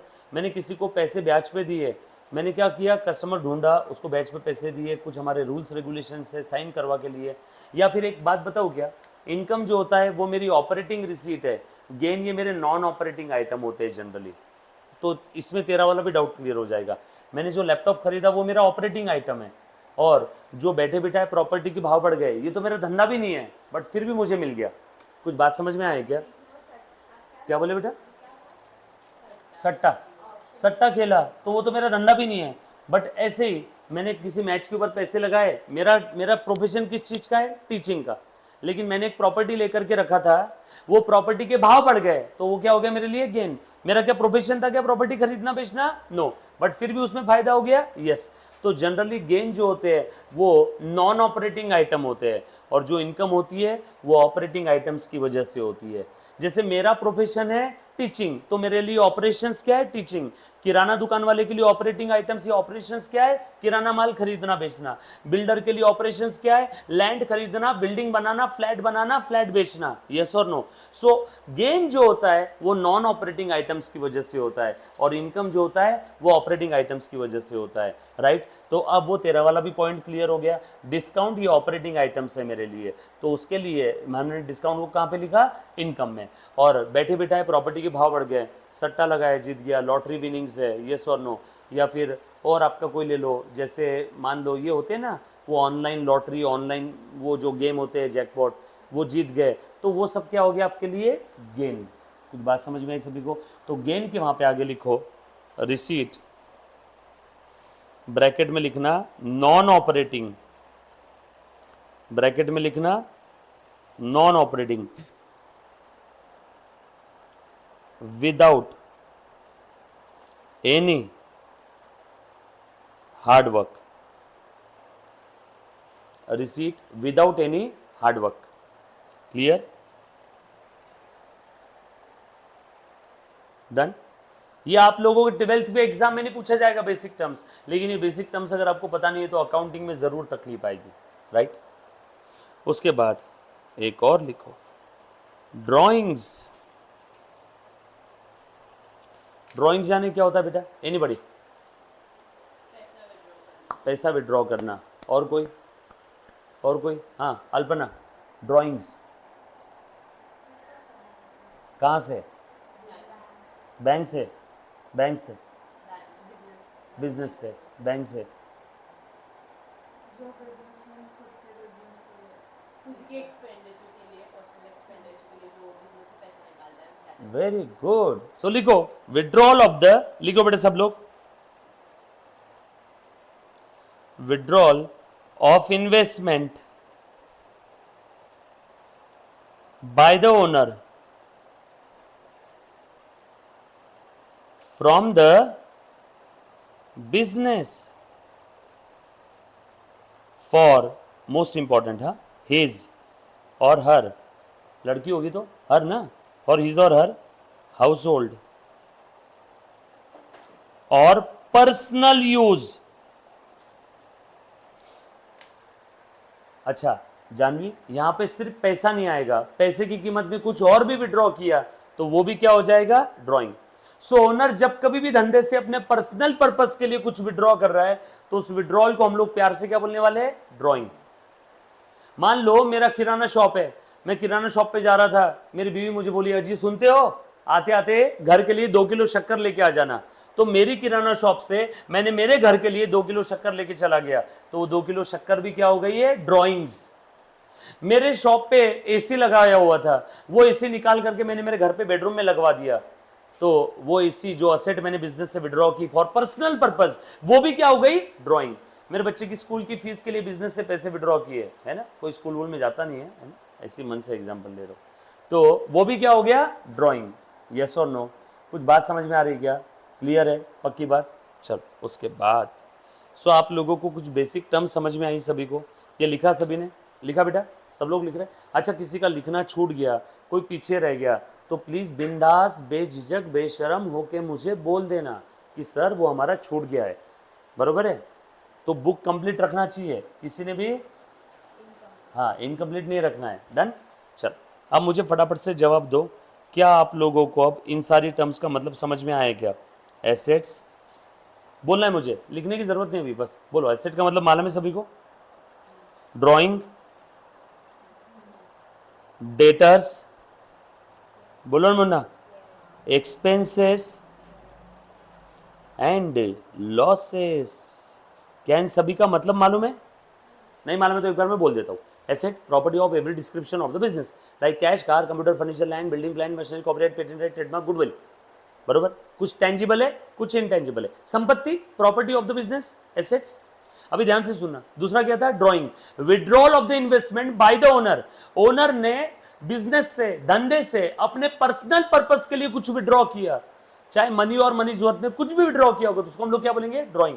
डेटर, पार्टी और पर्सन जिससे मुझे इन फ्यूचर कुछ लेना है, उसको हम लोग क्या बोलेंगे? डेटर। यस और नो? उसके बाद एक्सपेंसेस, एक्सपेंसेस यानी खर्चे, operating payments of the business, जैसे मैं सैलरी दे रहा हूं, प्रिंटिंग स्टेशनरी दे रहा हूं, रेंट दे रहा हूं, इलेक्ट्रिसिटी बिल दे रहा हूं, ये सब मेरे लिए क्या हो गए? एक्सपेंसेस। और उसके बाद लॉसेस, पेमेंट या आउटफ्लो तो हो रहा है लेकिन मुझे कोई बेनिफिट नहीं मिल रहा है, उसको मैं क्या बोल दूंगा? लॉसेस। चल असेट के अपोजिट बताओ बेटा क्या रहेगा? कौन बच्चा ट्राई करेगा? असेट के अपोजिट क्या है? Very good. एसेट के अपोजिट लाइबिलिटीज। ड्राइंग के अपोजिट कैपिटल। अरे पापा, ओनर जब भी धंधे में कुछ लेके आता है तो क्या बोलते हैं? कैपिटल। ओनर अगर बिजनेस से विड्रॉ कर रहा है पर्सनल पर्पस के लिए तो क्या हो गया? ड्राइंग। अरे याद है क्या? ओनर धंधे में कुछ लेके आ रहा है, कैपिटल। ओनर ने धंधे से विड्रॉ कर लिया पर्सनल पर्पस के लिए, तो उस विड्रॉल को क्या बोलते हैं? Drawing. Drawing capital opposite terms ना। Drawing means opposite of the capital. हाँ, डेटर्स के अपोजिट? वेरी गुड, होशियार बच्चे हैं सर। एक्सपेंस के अपोजिट? इनकम। लॉसेस के अपोजिट प्रॉफिट या गेन, जो कहना है कह लो। अच्छा सर, यही तो टर्म्स हम लोग पढ़ रहे हैं पिछले 2 लेक्चर से, पिछले और आज के लेक्चर में पढ़ी, ये सारी टर्म्स मालूम है सभी को? पक्की बात? डन। अब मैं आपको कुछ सवाल पूछ रहा हूँ, आपने मुझे बताना है कि वो कौन से कैटेगरी में आएगा, ठीक है? मैं सवाल पूछता हूँ, जैसे मुझे बताओ कैश अकाउंट कौन सी कैटेगरी में आएगा? ऊपर में ऐसे drawing, debtor, expense, losses, liability, capital, creditor, income, gain. अरे एक बार बोलो ऐसा सब लोग। हाँ, एसेट्स, बोलो बोलो, assets, drawing, debtors, expense, losses, liabilities, capital, creditors, income, gain. One more time, assets, asset के अपोजिट लायबिलिटी, ड्राइंग, ड्राइंग के अपोजिट कैपिटल, डेटर्स, डेटर्स के अपोजिट क्रेडिटर्स, एक्सपेंस, एक्सपेंस के अपोजिट इनकम, लॉसेस, लॉसेस के opposite gain. ऐसे drawing, debtors, expense, losses, liability, capital, creditor, income, gain. बोले sir, try कर, आएगा आएगा। अच्छा ट्राई तो कर, ट्राई करने में क्या हरकत है बता मुझे? हाँ बोल बोल, देख के बोल, देख के बोल। उतना जल्दी नहीं पता। अच्छा धीरे धीरे बोल। वो opposite बोलना ना। हाँ, Assets, liabilities, drawings. No no no no no, line से ऊपर की लाइन बोल, बस देख के पढ़। Assets, drawings, data. अगली बार बगैर देखे पढ़ना है, वैसा बगैर देखे बोलना है, वैसा पढ़। Okay. हाँ। Assets, drawings, data, expenses. सबको पूछूंगा। हाँ हाँ, assets, drawings, Data, debtors, expenses and losses. Loss है। One more time. Assets, drawings, data, expenses and losses. मैं पागल नहीं हूं, मैं क्यों बता रहा हूं मालूम है क्या? ये ही आपके जीवन में चलने वाला है आने वाले कुछ समय तक, और आपको इसके पीछे की वजह समझ में आ जाएगी, क्या जादू की चीज है। हाँ बोलो बेटा। हाँ, कौन सा? केमिस्ट्री का जो बचपन में पढ़ा था 10th में, मगलसी पस्कल, MgAl magnesium, Al aluminium, Si silicon. भाई साहब मैंने तो बहुत साल पहले पढ़ा था, 20 साल पहले। हाँ बोलो, बोल रहे जानवी, बोल। Assets, drawings, debtors, expenses, losses. हाँ, Expenses and gains. कहाँ से expense and gain? Expense and losses है ना? चल तू बोल। Assets, drawing, debtors, expenses and losses. Losses, ठीक है। हाँ, Assets, ड्राइंग, डेटर्स, खूब छान। हाँ, एंड लॉसेस, बरोबर। सो सब लोगों को ऊपर की लाइन तो याद हो गई ना? Assets, drawing, debtors, expense and losses, बरोबर है। तो ये 5 कैटेगरी के आइटम है। इसके अपोजिट, एसेट के अपोजिट लायबिलिटीज। हाँ बोलो बेटा। ड्राइंग के अपोजिट कैपिटल, डेटर्स के अपोजिट क्रेडिटर्स, एक्सपेंस के अपोजिट इनकम एंड लॉसेस के अपोजिट गेन। अब मैं आपको सवाल पूछने वाला हूं, कुछ एग्जांपल्स बताऊंगा, आप लोगों ने गाइस मुझे बताना है कि वो कौन से कैटेगरी में क्लासीफाई होने वाले हैं। Right, ready? पूछो, चलो बताओ मुझे, कैश कहां पे क्लासीफाई होगा? Asset, drawing, debtors, expense, losses, liability, capital, creditor, income, gain. Very good. Cash कहां पे आएगा? एसेट्स में। कैश एक किसका एग्जांपल है? एसेट्स का। दूसरा कार, बोलो बेटा, कार कहां पे आएगा? Car, very good, again asset में। वेदांत, कार भी तो संपत्ति ना, cash, car, computer, furniture, land, building, plant, machinery, ये सब क्या है? एसेट। ये बिल्डिंग मेरे लिए बिल्डिंग, ये ऑफिस मेरे लिए एसेट, जो मेरा है। पड़ोसी का जो है वो मेरा नहीं है, जो मेरा है वो मेरा है। जैसे ये टैबलेट मेरे लिए एसेट है, ये गोल्ड गिरिंग मेरी एसेट है, ये ब्रेसलेट मेरा एसेट है, ये कैमरा मेरी एसेट है, ये फैन मेरा एसेट है, ये टीवी मेरी एसेट है, जो वहां पे कैश बॉक्स में कैश रखा हुआ है वो मेरा एसेट है, नीचे जो मेरी 2 व्हीलर 4 व्हीलर खड़ी है वो मेरी एसेट है। कुछ बात समझ में आ रहा है?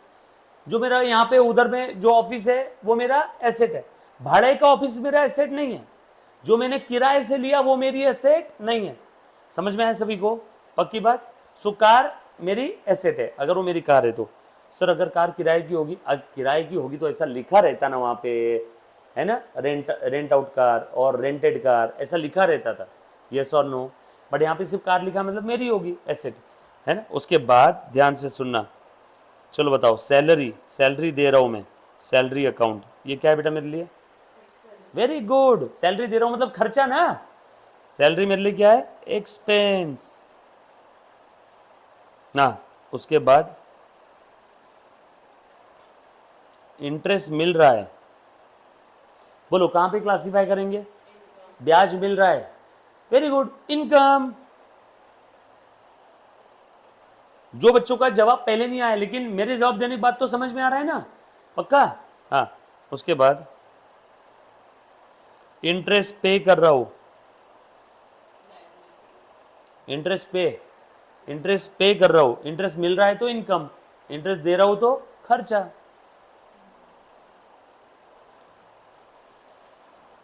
इंटरेस्ट देना बाकी है, पेबल। अब बोल जानवी,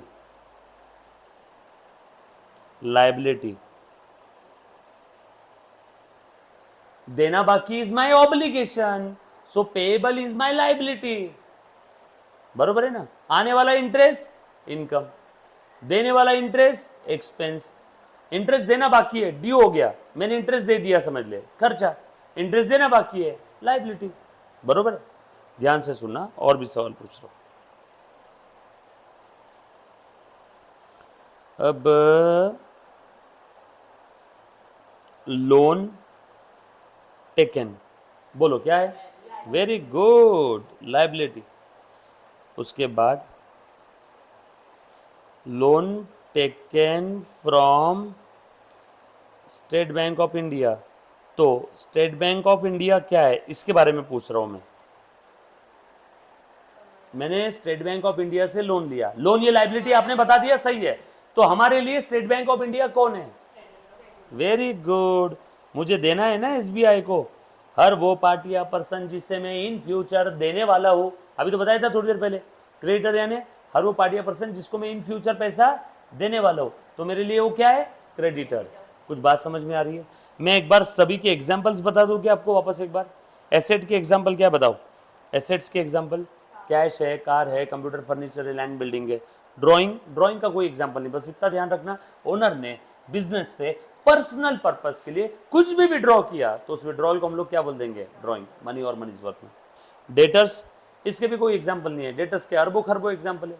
राम से पैसे लेना है, राम मेरा डेटर है। रहीम से पैसे लेना है, रहीम मेरा डेटर है। श्याम से पैसे लेना है, श्याम मेरा डेटर है। 130 करोड़ लोग हैं भारत में, उन सभी से पैसा लेना है, तो 130 करोड़ लोग मेरे डेटर्स है।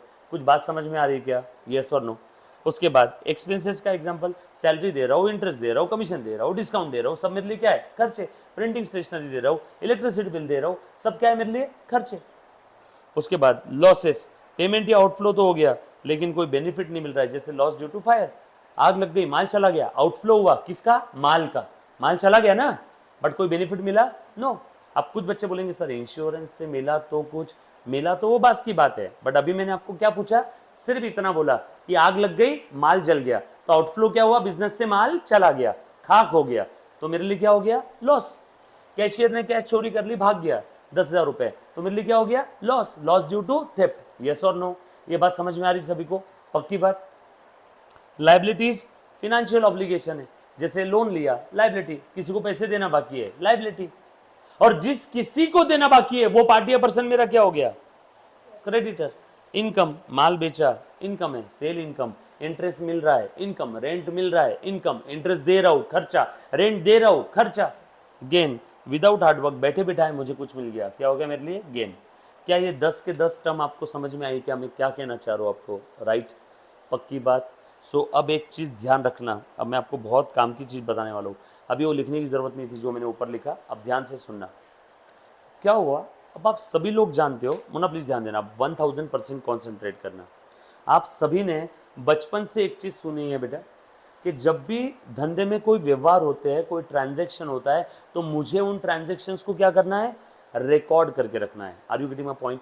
मुझे उन ट्रांजैक्शंस को क्या करना है?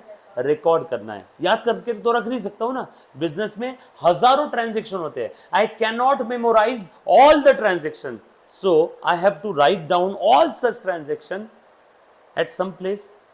उस जगह को हम लोग बोलते हैं बुक्स ऑफ अकाउंट्स, राइट? तो अब ये लिखना कैसे? तो वैसे तो देखा जाए तो भारत का इतिहास बड़ा ही गौरवशाली है। भारत में अकाउंटिंग 1200 जो है ना अपना ईयर 1200 के समय ही अकाउंटिंग स्टार्ट हो गया था चाणक्य के राज्य में। लेकिन हम लोग जो अकाउंटिंग सिस्टम को मानते हैं वो इंग्लिश सिस्टम है, और जो किसने इजाद किया था? ल्यूका डी बार्गो पैसियोली साहब ने। He is the father of account. और उन्होंने कब इजाद किया था? 1494 में। तो जब ल्यूका डी बार्गो पैसियोली साहब अकाउंटिंग कैसे करना है इसके लिए जब गहन विचार कर रहे थे, तब उन्होंने क्या किया मालूम है क्या? जब भी बिजनेस में कोई असेट बढ़ती थी तो वो लेफ्ट साइड में लिखते थे। क्या बोला बेटा मैंने? जब भी कोई असेट बढ़ती थी तो वो कहाँ लिखते थे? लेफ्ट में। क्यों सर, राइट में क्यों नहीं लिखा? जब मैं उनसे मिलूंगा तो मैं डेफिनेटली पूछूंगा कि राइट में क्यों नहीं लिखा। ठीक है, इसके पीछे कोई लॉजिक नहीं है। कुछ बात समझ में आए? जैसे आज आपने व्हाइट क्यों पहना, मैंने आपको पूछा था ना, तो आपने क्या बोला था? नथिंग। तो अगर वो ऐसा लिख देते असेट बढ़ती है तो राइट में, तो हम लोगों का रूल उल्टा हो जाता था, बट अकाउंटिंग का रिजल्ट बिल्कुल सेम रहता था। यस और नो? तो उन्होंने क्या किया, पैसियोली साहब ने, जो एक्चुअल बात है मैं वही बताने जा रहा हूँ, और ये स्टोरी अगर किसी को याद नहीं भी रही तो भी चलेगा। मैं जो इसके बाद में रूल बताऊंगा वो रूल कैसे अप्लाई करना है उतना ध्यान रख लेना। ये स्टोरी बस मजे के लिए सुनो, स्माइल रखो चेहरे पे और भूल जाओ। यस और नो? क्लियर? बताओ। सो जब भी वो असेट बढ़ती थी तो वो कहां लिखते थे? लेफ्ट में। खर्चे बढ़ते थे तो वो कहां लिखते थे? लेफ्ट में। यस और नो? असेट कम होती थी तो वो कहां लिखते थे? राइट में। एक पेज पे उन्होंने अकाउंटिंग करना स्टार्ट किया। एक्सपेंसेस अगर कम होते हैं तो राइट में। सर एक्सपेंस कम कैसे होते हैं? अभी एग्जांपल देता हूं।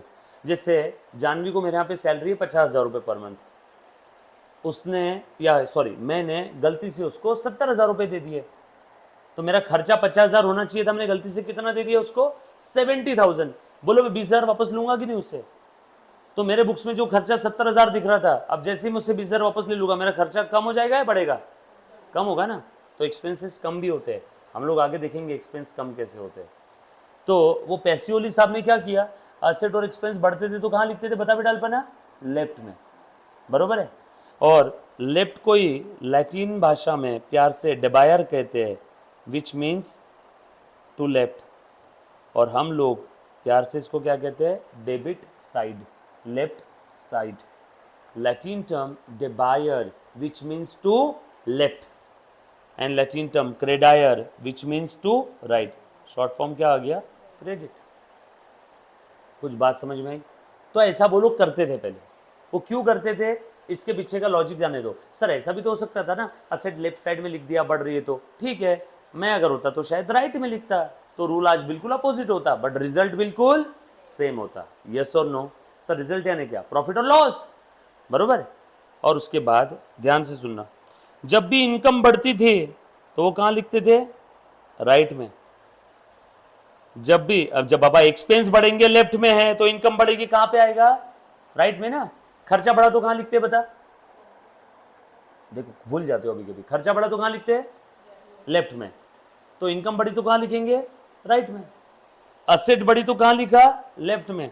तो लायबिलिटी बढ़ी तो कहां लिखेंगे? राइट में। कुछ बात समझ में आ रहा है? इनकम जब कम होती थी तो कहाँ लिखते थे? लेफ्ट में। बढ़ी तो राइट, कम हुआ तो लेफ्ट। लाइबिलिटी बढ़ी तो राइट, लाइबिलिटी अगर कम होती है तो लेफ्ट। ऐसा कुछ वो करते थे, यस और नो। तो बस इसी के हिसाब से हमने एक सिंपल सा रूल बनाया, ध्यान से सुनना। अब ये सारे आइटम अगर बढ़ते हैं तो हम लोग क्या करते हैं? डेबिट। असेट और एक्सपेंसेस बढ़ते हैं तो डेबिट। लॉसेस भी लिख ही देता हूं ना यहाँ पे। ये बढ़ते हैं तो क्या करते थे वो लोग? डेबिट। इनकम या गेन अगर बढ़ता था तो क्या होता था? क्रेडिट। बरोबर है। तो इसके हिसाब से अब मैं आपको एक सिंपल सा रूल बताने जा रहा हूं। ये जो स्टोरी मैंने बताई, ये स्टोरी याद नहीं रही तो भी चलेगा। अब एक चीज ध्यान रखना, ये debit side, left side, credit side, right side. Left side में जो भी रिकॉर्ड लिखते थे, रिकॉर्ड रिकॉर्ड रिकॉर्ड रिकॉर्ड, ये लेफ्ट साइड का रिकॉर्ड है ना सारा, तो वो लेफ्ट साइड के रिकॉर्ड को प्यार से बोलते थे डेबिट रिकॉर्ड्स। डेबिट का डी, रिकॉर्ड्स का आर, इससे बना आपका डी आर। और राइट साइड के सारे रिकॉर्ड्स को क्या बोलते थे वो लोग? Credit records. क्रेडिट का सी, रिकॉर्ड का आर, इससे क्या बना? C R. समझ में आया? पक्की बात। चलो आगे। So D R debit record, C R credit records. खैर छोड़ो ना, पर हमें क्या करना है इस इतिहास का? हम तो अकाउंटिंग सब्जेक्ट पढ़ रहे हैं ना आज। सो मैं आपको एक सिंपल सा रूल बताने जा रहा हूँ, है ना? सब लोग तैयार है रूल सुनने के लिए? ये रूल लाइफ टाइम, मरते दम तक आपने याद रखना है। और एक खास बात बता देता हूँ, हम लोग कोई golden rule, personal, real, nominal के रूल नहीं देखेंगे। एक ही रूल बताऊंगा, उसी रूल से मैंने आज तक मेरे सैकड़ों बच्चों को मेरिट दिलवाया है। उसी रूल से ऑल इंडिया रैंक 1 2-3 बार आया है। उसी रूल से मैं प्रैक्टिस करता हूँ। उसी रूल से मेरी ज़िंदगी चल रही है। और वो ही रूल से टैली अकाउंटिंग सॉफ्टवेयर काम करता है इंडिया का। वो ही रूल से अमेरिका का क्विक बुक ये सॉफ्टवेयर काम करता है। बरोबर है। और ये ही रूल हर जगह पे हमें अप्लाई करना है। और इस रूल की खास बात बता देता हूँ, बचपन में आपने जो रूल पढ़े थे पर्सनल, रियल, नॉमिनल के, 3 रूल पढ़े थे, राइट? गोल्डन रूल पढ़े थे ना, तो ये डायमंड रूल है, एक ही रूल है, कोई 3 रूल पढ़ने की जरूरत नहीं। वो 3 रूल से सिर्फ जर्नल एंट्री होती थी। बट मैं जो रूल आपको बताने जा रहा हूं, इस रूल से जर्नल एंट्री भी होगी, लेजर पोस्टिंग भी होगी, बैलेंसिंग भी होगा, ट्रायल बैलेंस भी बनेगा, बैलेंस शीट, ट्रेडिंग, P&L भी बनेगा, और आपका पूरा करियर भी बनेगा। मतलब यही रूल से आप पूरा फाइनल अकाउंट भी बना लोगे। एक ही रूल है, बरोबर है। कोई 3 रूल फॉलो नहीं करना है। क्योंकि एग्जाम में आपको ये पूछते हैं क्या, ये एंट्री कैसे पैदा हुई ये बताओ, ऐसा कभी आता है क्या? एग्जाम में डायरेक्ट आपको जर्नल एंट्री लिखनी पड़ती है, राइट? बरोबर। कॉलेज के टीचर्स लाइक ये 3 गोल्डन रूल्स नहीं नहीं नहीं, उनको बताना कि अब हमने प्लेटिनम और डायमंड रूल सीखा है, एक ही रूल है, बरोबर है। अब अच्छे से ध्यान से सुनो सब लोग, क्लियर? आ जाओ बेटा, ध्यान से सुनना। देखो, हाँ ध्यान से सुनो बेटा। दुनिया का हर वो अकाउंट, क्या बोला मैंने? दुनिया का हर वो अकाउंट जिसका डेबिट बैलेंस है, राइट? दुनिया का हर वो अकाउंट जिसका डेबिट बैलेंस है। डेबिट के लिए डीआर लिख दूं, चलेगा ना? हाँ सर, हम तो बचपन से वही लिखते आ रहे हैं, बस हमें पता अच्छा चला। डेबिट बैलेंस है, अगर वो बढ़ता है तो डेबिट करो। हो गया, रूल खत्म, ब्रह्मांड खत्म हो गया अकाउंटिंग का। 11th 12th BCom, MCom, CA, CS, CMA, foundation, inter, final, हर जगह के लिए। अब सोचो आप इसके ऊपर, मैं एक बार पानी पीता हूं।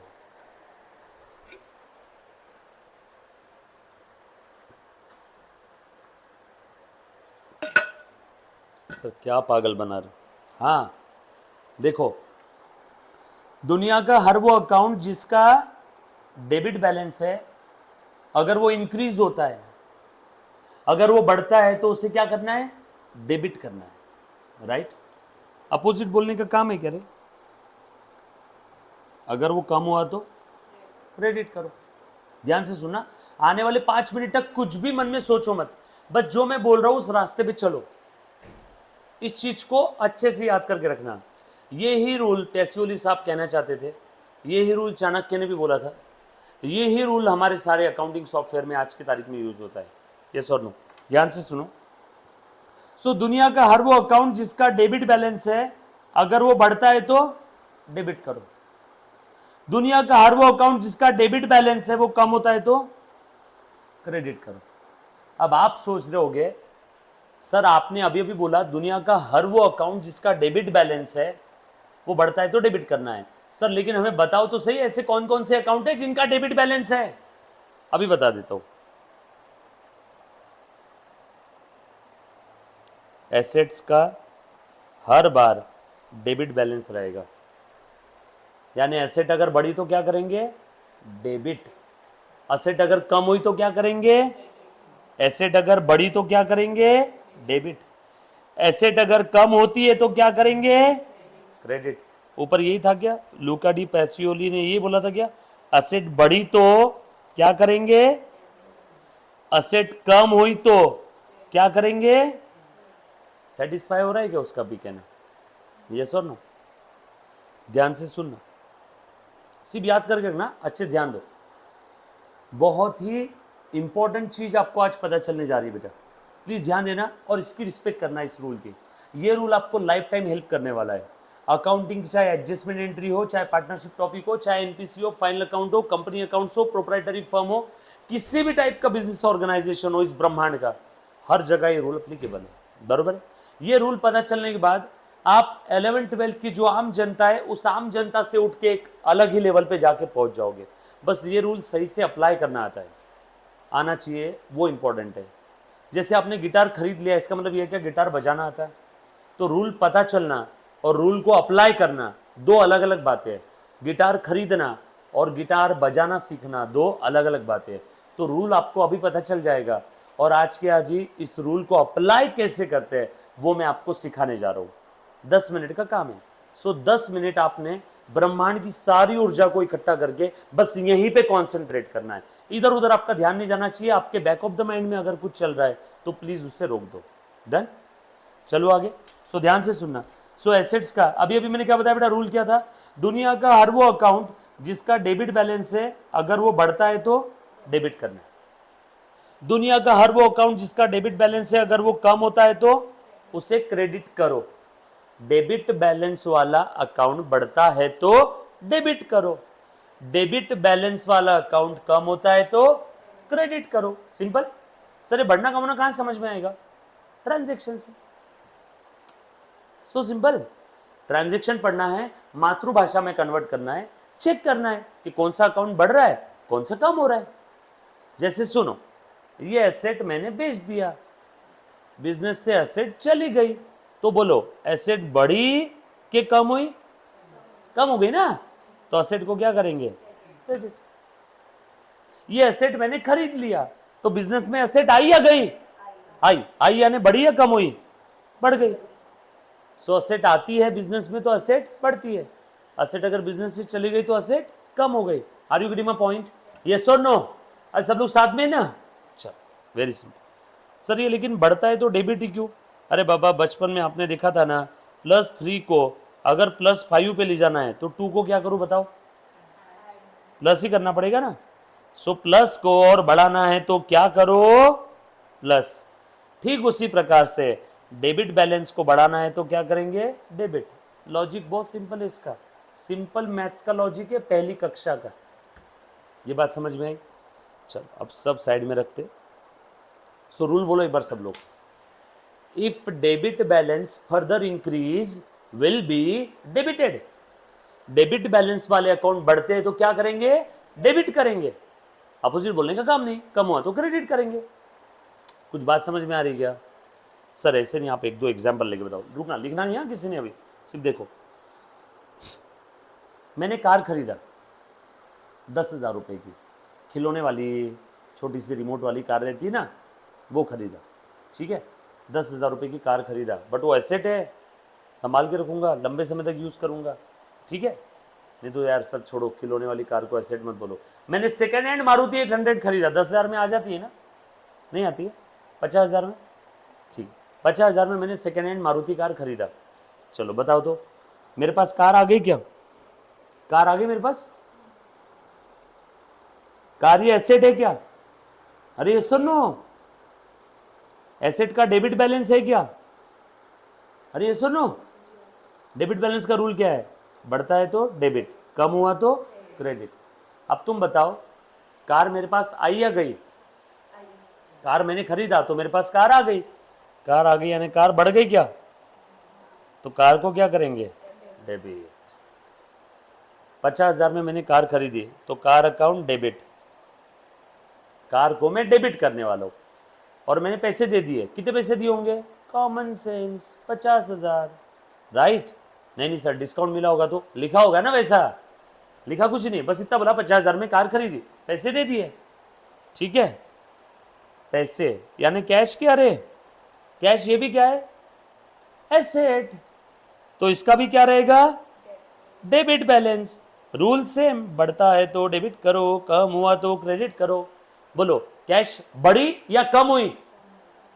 कार खरीदा, पैसे दिए, पैसे दिए तो आपके पास पैसे बढ़ते हैं या कम होते हैं?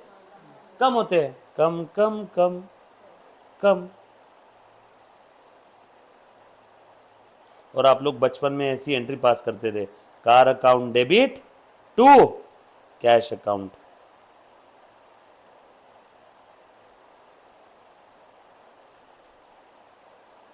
ऐसी पास करते थे ना एंट्री। कभी पास किया है एंट्री? 11th स्टैंडर्ड में एंट्री पास किया होगा ना? जनरल एंट्री पास किया कि नहीं किया? नहीं किया, आपने नहीं किया, बरोबर। अच्छा आने दो, नहीं पास किया होगा एंट्री को गोली मारो। ये समझ में आया क्या? ये बता दो। सिंपल है एकदम, कितना आसान था। क्या किया मैंने 3 बातें की यहाँ पे, बताओ तो मैंने कौन सी 3 बातें की? Step number 1, accounts name identify किया, ट्रांजैक्शन पढ़ा, ट्रांजैक्शन को मातृभाषा में कन्वर्ट किया, चेक किया। मैं जानता हूँ इसकी अकाउंटिंग एंट्री काफ़ी बच्चों को पता होगी, बट यहाँ पे मैं आपको रूल कैसे यूज़ करना है वो सिखा रहा हूँ। रूल यूज़ करना आ गया ना, तो फिर आपकी कोई भी जर्नल एंट्री हो, कोई भी एडजस्टमेंट एंट्री हो, आपको 1 सेकेंड में आएगी, बरोबर है? सो रूल बहुत सिंपल है, जब भी आप कोई ट्रांजैक्शन पढ़ो तो सबसे पहले आपने उस ट्रांजैक्शन को मातृभाषा में कन्वर्ट करना है और चेक करना है कि कौन कौन से अकाउंट पे उसका इंपैक्ट हो रहा है। अब तुमने कार खरीदा, कैश दे दिया, इसमें कौन कौन से अकाउंट पे इंपैक्ट हो रहा है, अफेक्ट जा रहा है उसका? Car account, cash account. तो first step, identification of name of the account.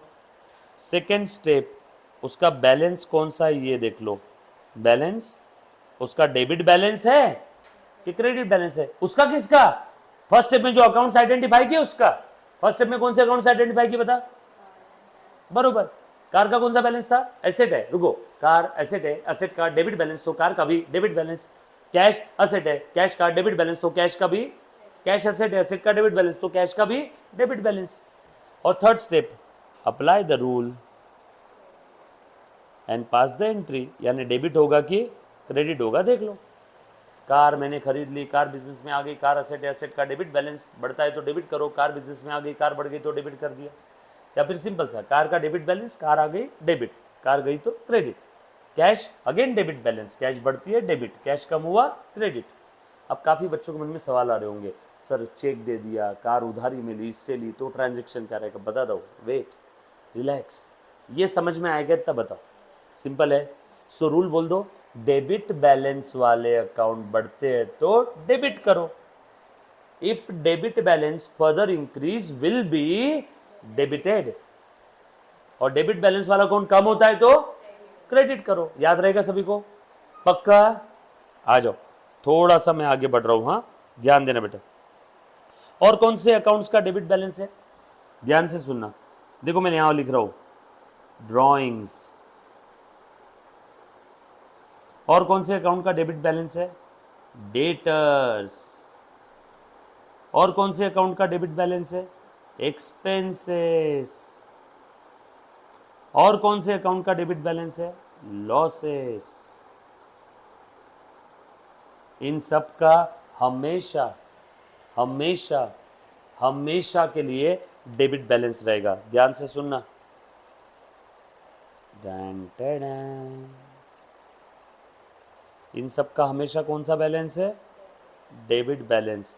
Means ये टाइप के अकाउंट अगर बढ़ते हैं तो डेबिट करो, कम होते हैं तो क्रेडिट करो।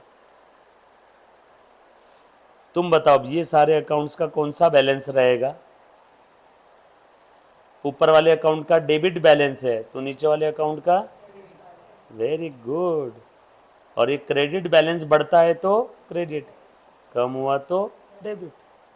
खेल खत्म। Journal entry, ledger posting, trial balance, final account, सब आपको इसी रूल से बना के बताऊंगा। ये रूल के अलावा आपको कभी कोई दूसरा रूल नहीं बताने वाला हूँ। चाहे आपका अकाउंटिंग सब्जेक्ट 11th का हो, 12th का हो, CA CS CMA, foundation, inter, final, कहीं का भी, रूल एक ही है। ये रूल के अलावा और कोई दूसरा रूल देखने की जरूरत नहीं है। चलो मुझे बताओ तो बेटा रूल क्या है। हाँ, सब लोग रूल बोलना बेटा एक साथ।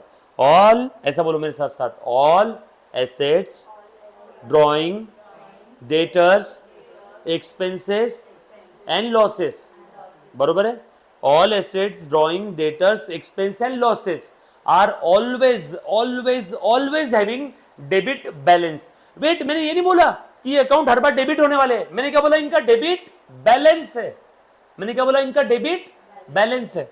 सो assets, drawing, debtors, expense, losses, इनका कौन सा बैलेंस रहेगा हर बार, डेबिट बैलेंस। मतलब ये टाइप के अकाउंट अगर बढ़ते हैं तो डेबिट करो, ये टाइप के अकाउंट अगर कम होते हैं तो क्रेडिट करो। बोल, बढ़ना कम होना कहां से समझ में आएगा, बढ़ना या कम होना कहां से समझ में आएगा। अभी बताया था थोड़ी देर पहले, ट्रांजैक्शन से। हे ट्रांजैक्शन बता, कौन सा अकाउंट बढ़ रहा है, कौन सा कम हो रहा है। ट्रांजैक्शन पढ़ो, मातृभाषा में कन्वर्ट करो, चेक करो कौन सा अकाउंट बढ़ रहा है, कौन सा कम हो रहा है। कार खरीदी तो कार बढ़ेगा या कम होगा, कार खरीदी तो कार अकाउंट बढ़ेगा, कार बेच दी तो कार अकाउंट कम हो गया, कैश आ गई तो कैश अकाउंट बढ़ गया, कैश मैंने किसी को पे किया तो कैश कम हो गया। सैलरी दे रहा हूं तो खर्चा बढ़ेगा या कम होगा, बढ़ेगा। सैलरी मिल रही है तो इनकम बढ़ेगा, सैलरी दे रहा हूं तो खर्चा बढ़ेगा। ब्याज मिल रहा है तो इनकम बढ़ेगी, ब्याज अगर दे रहा हूं तो खर्चा बढ़ेगा। कुछ बात समझ में आ रही क्या, यस और नो। इसका अपोजिट रूल बताओ। हाँ बोलो बेटा, सब लोग गाइस। एसेट के अपोजिट क्या है, वेरी गुड, लाइबिलिटीज। ड्राइंग के अपोजिट क्या है मुन्ना, डेटर्स के अपोजिट, एक्सपेंस के अपोजिट, वेरी गुड। हाँ, लॉसेस के अपोजिट गेन्स और प्रॉफिट। हाँ, इनका कौन सा बैलेंस है, क्रेडिट बैलेंस। वेट, मैंने ये नहीं बोला कि हर बार क्रेडिट होने वाले हैं, मैंने क्या बोला, इनका क्रेडिट बैलेंस है। मतलब ये टाइप के अकाउंट अगर बढ़ते हैं तो क्रेडिट करो, अपोजिट कम होते हैं तो डेबिट करो। खेल खत्म हो गया। ये लिख करके रख लो अब रूल, फटाफट से लिखो। लिखना है मुन्ना सभी ने। जानवी नींद आ रही है। पंकज को बोल रहे हैं वो फवारा ला के रखने का, वो सलून पे रहता है ना, पिचकारी है ना, कोई बच्चा सोया, वैसे भी सब रेंज में ही है यहाँ पे ला करके रख देते। नहीं सीरियसली हूँ मैं, मजाक करता हूँ कह रहे कभी। वाह यार पंकज, ओ पंकज भैया सुनो ना, वो ये बाजू में ये जो शॉप है ना स्टेशनरी की, वो सलून की दुकान पे पिचकारी होती है ना पानी मारने की, वो लेके आओ तो एक। अरे बच्चों को कभी नींद आई यहाँ पे रख के रखने का, तो ऐसा किसी बच्चे को ऐसा लगा नींद आ रही तो फट से एक पानी की पिचकारी है क्या। अच्छा वो बस ऐसा पकड़ के रख लिया तो एक फिर भी छोटी वाली लेके आ रहे जा, है ना, छोटे साइज की एकदम कॉम्पैक्ट साइज। कुछ बच्चों को ओसीडी का प्रॉब्लम रहता है, सामने ऐसी अजीबोगरीब चीजें रखी नहीं रहनी चाहिए। है ओसीडी वाला कोई है क्या यहाँ पे, ओवर क्लीनलीनेस डिसऑर्डर, जैसे आपके रूम में कचरा वगैरह रहा तो आपको अच्छा नहीं लगता, ऐसा कोई नहीं है ना। अच्छा पेरेंट्स सही बात है, बच्चों को नहीं रहता है। आपको कचरा नहीं रहा तो तकलीफ हो जाएगी, अरे यार मेरा सामान नहीं दिख रहा है, सब साफ करके रख दिया मम्मा ने।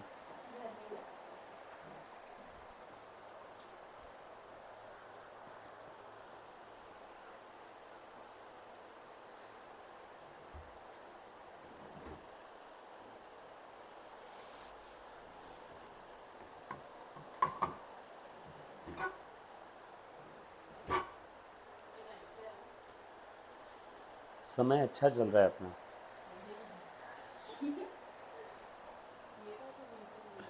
क्यों, क्या हुआ, मेरा भी अच्छा चल रहा है, मेरा समझ आ रहे हैं। क्यों रे जानवी, क्या हुआ, सर दुख रहा है। सबका समय अच्छे चलेगा। लिखा सभी ने? पक्का? एक छोटू सा एग्जाम्पल आज लेना है कल लेना है? हाँ, एग्जाम्पल आज लेना है कल लेना है? अभी चलेगा ना? हाँ चलो, अब ध्यान देना अच्छे से, ठीक है? देखो तो, अब मैं यहाँ पे लिख रहा हूँ, एक सिंपल सा एग्जाम्पल लिख रहा हूँ बेटा। हाँ, example number 1, business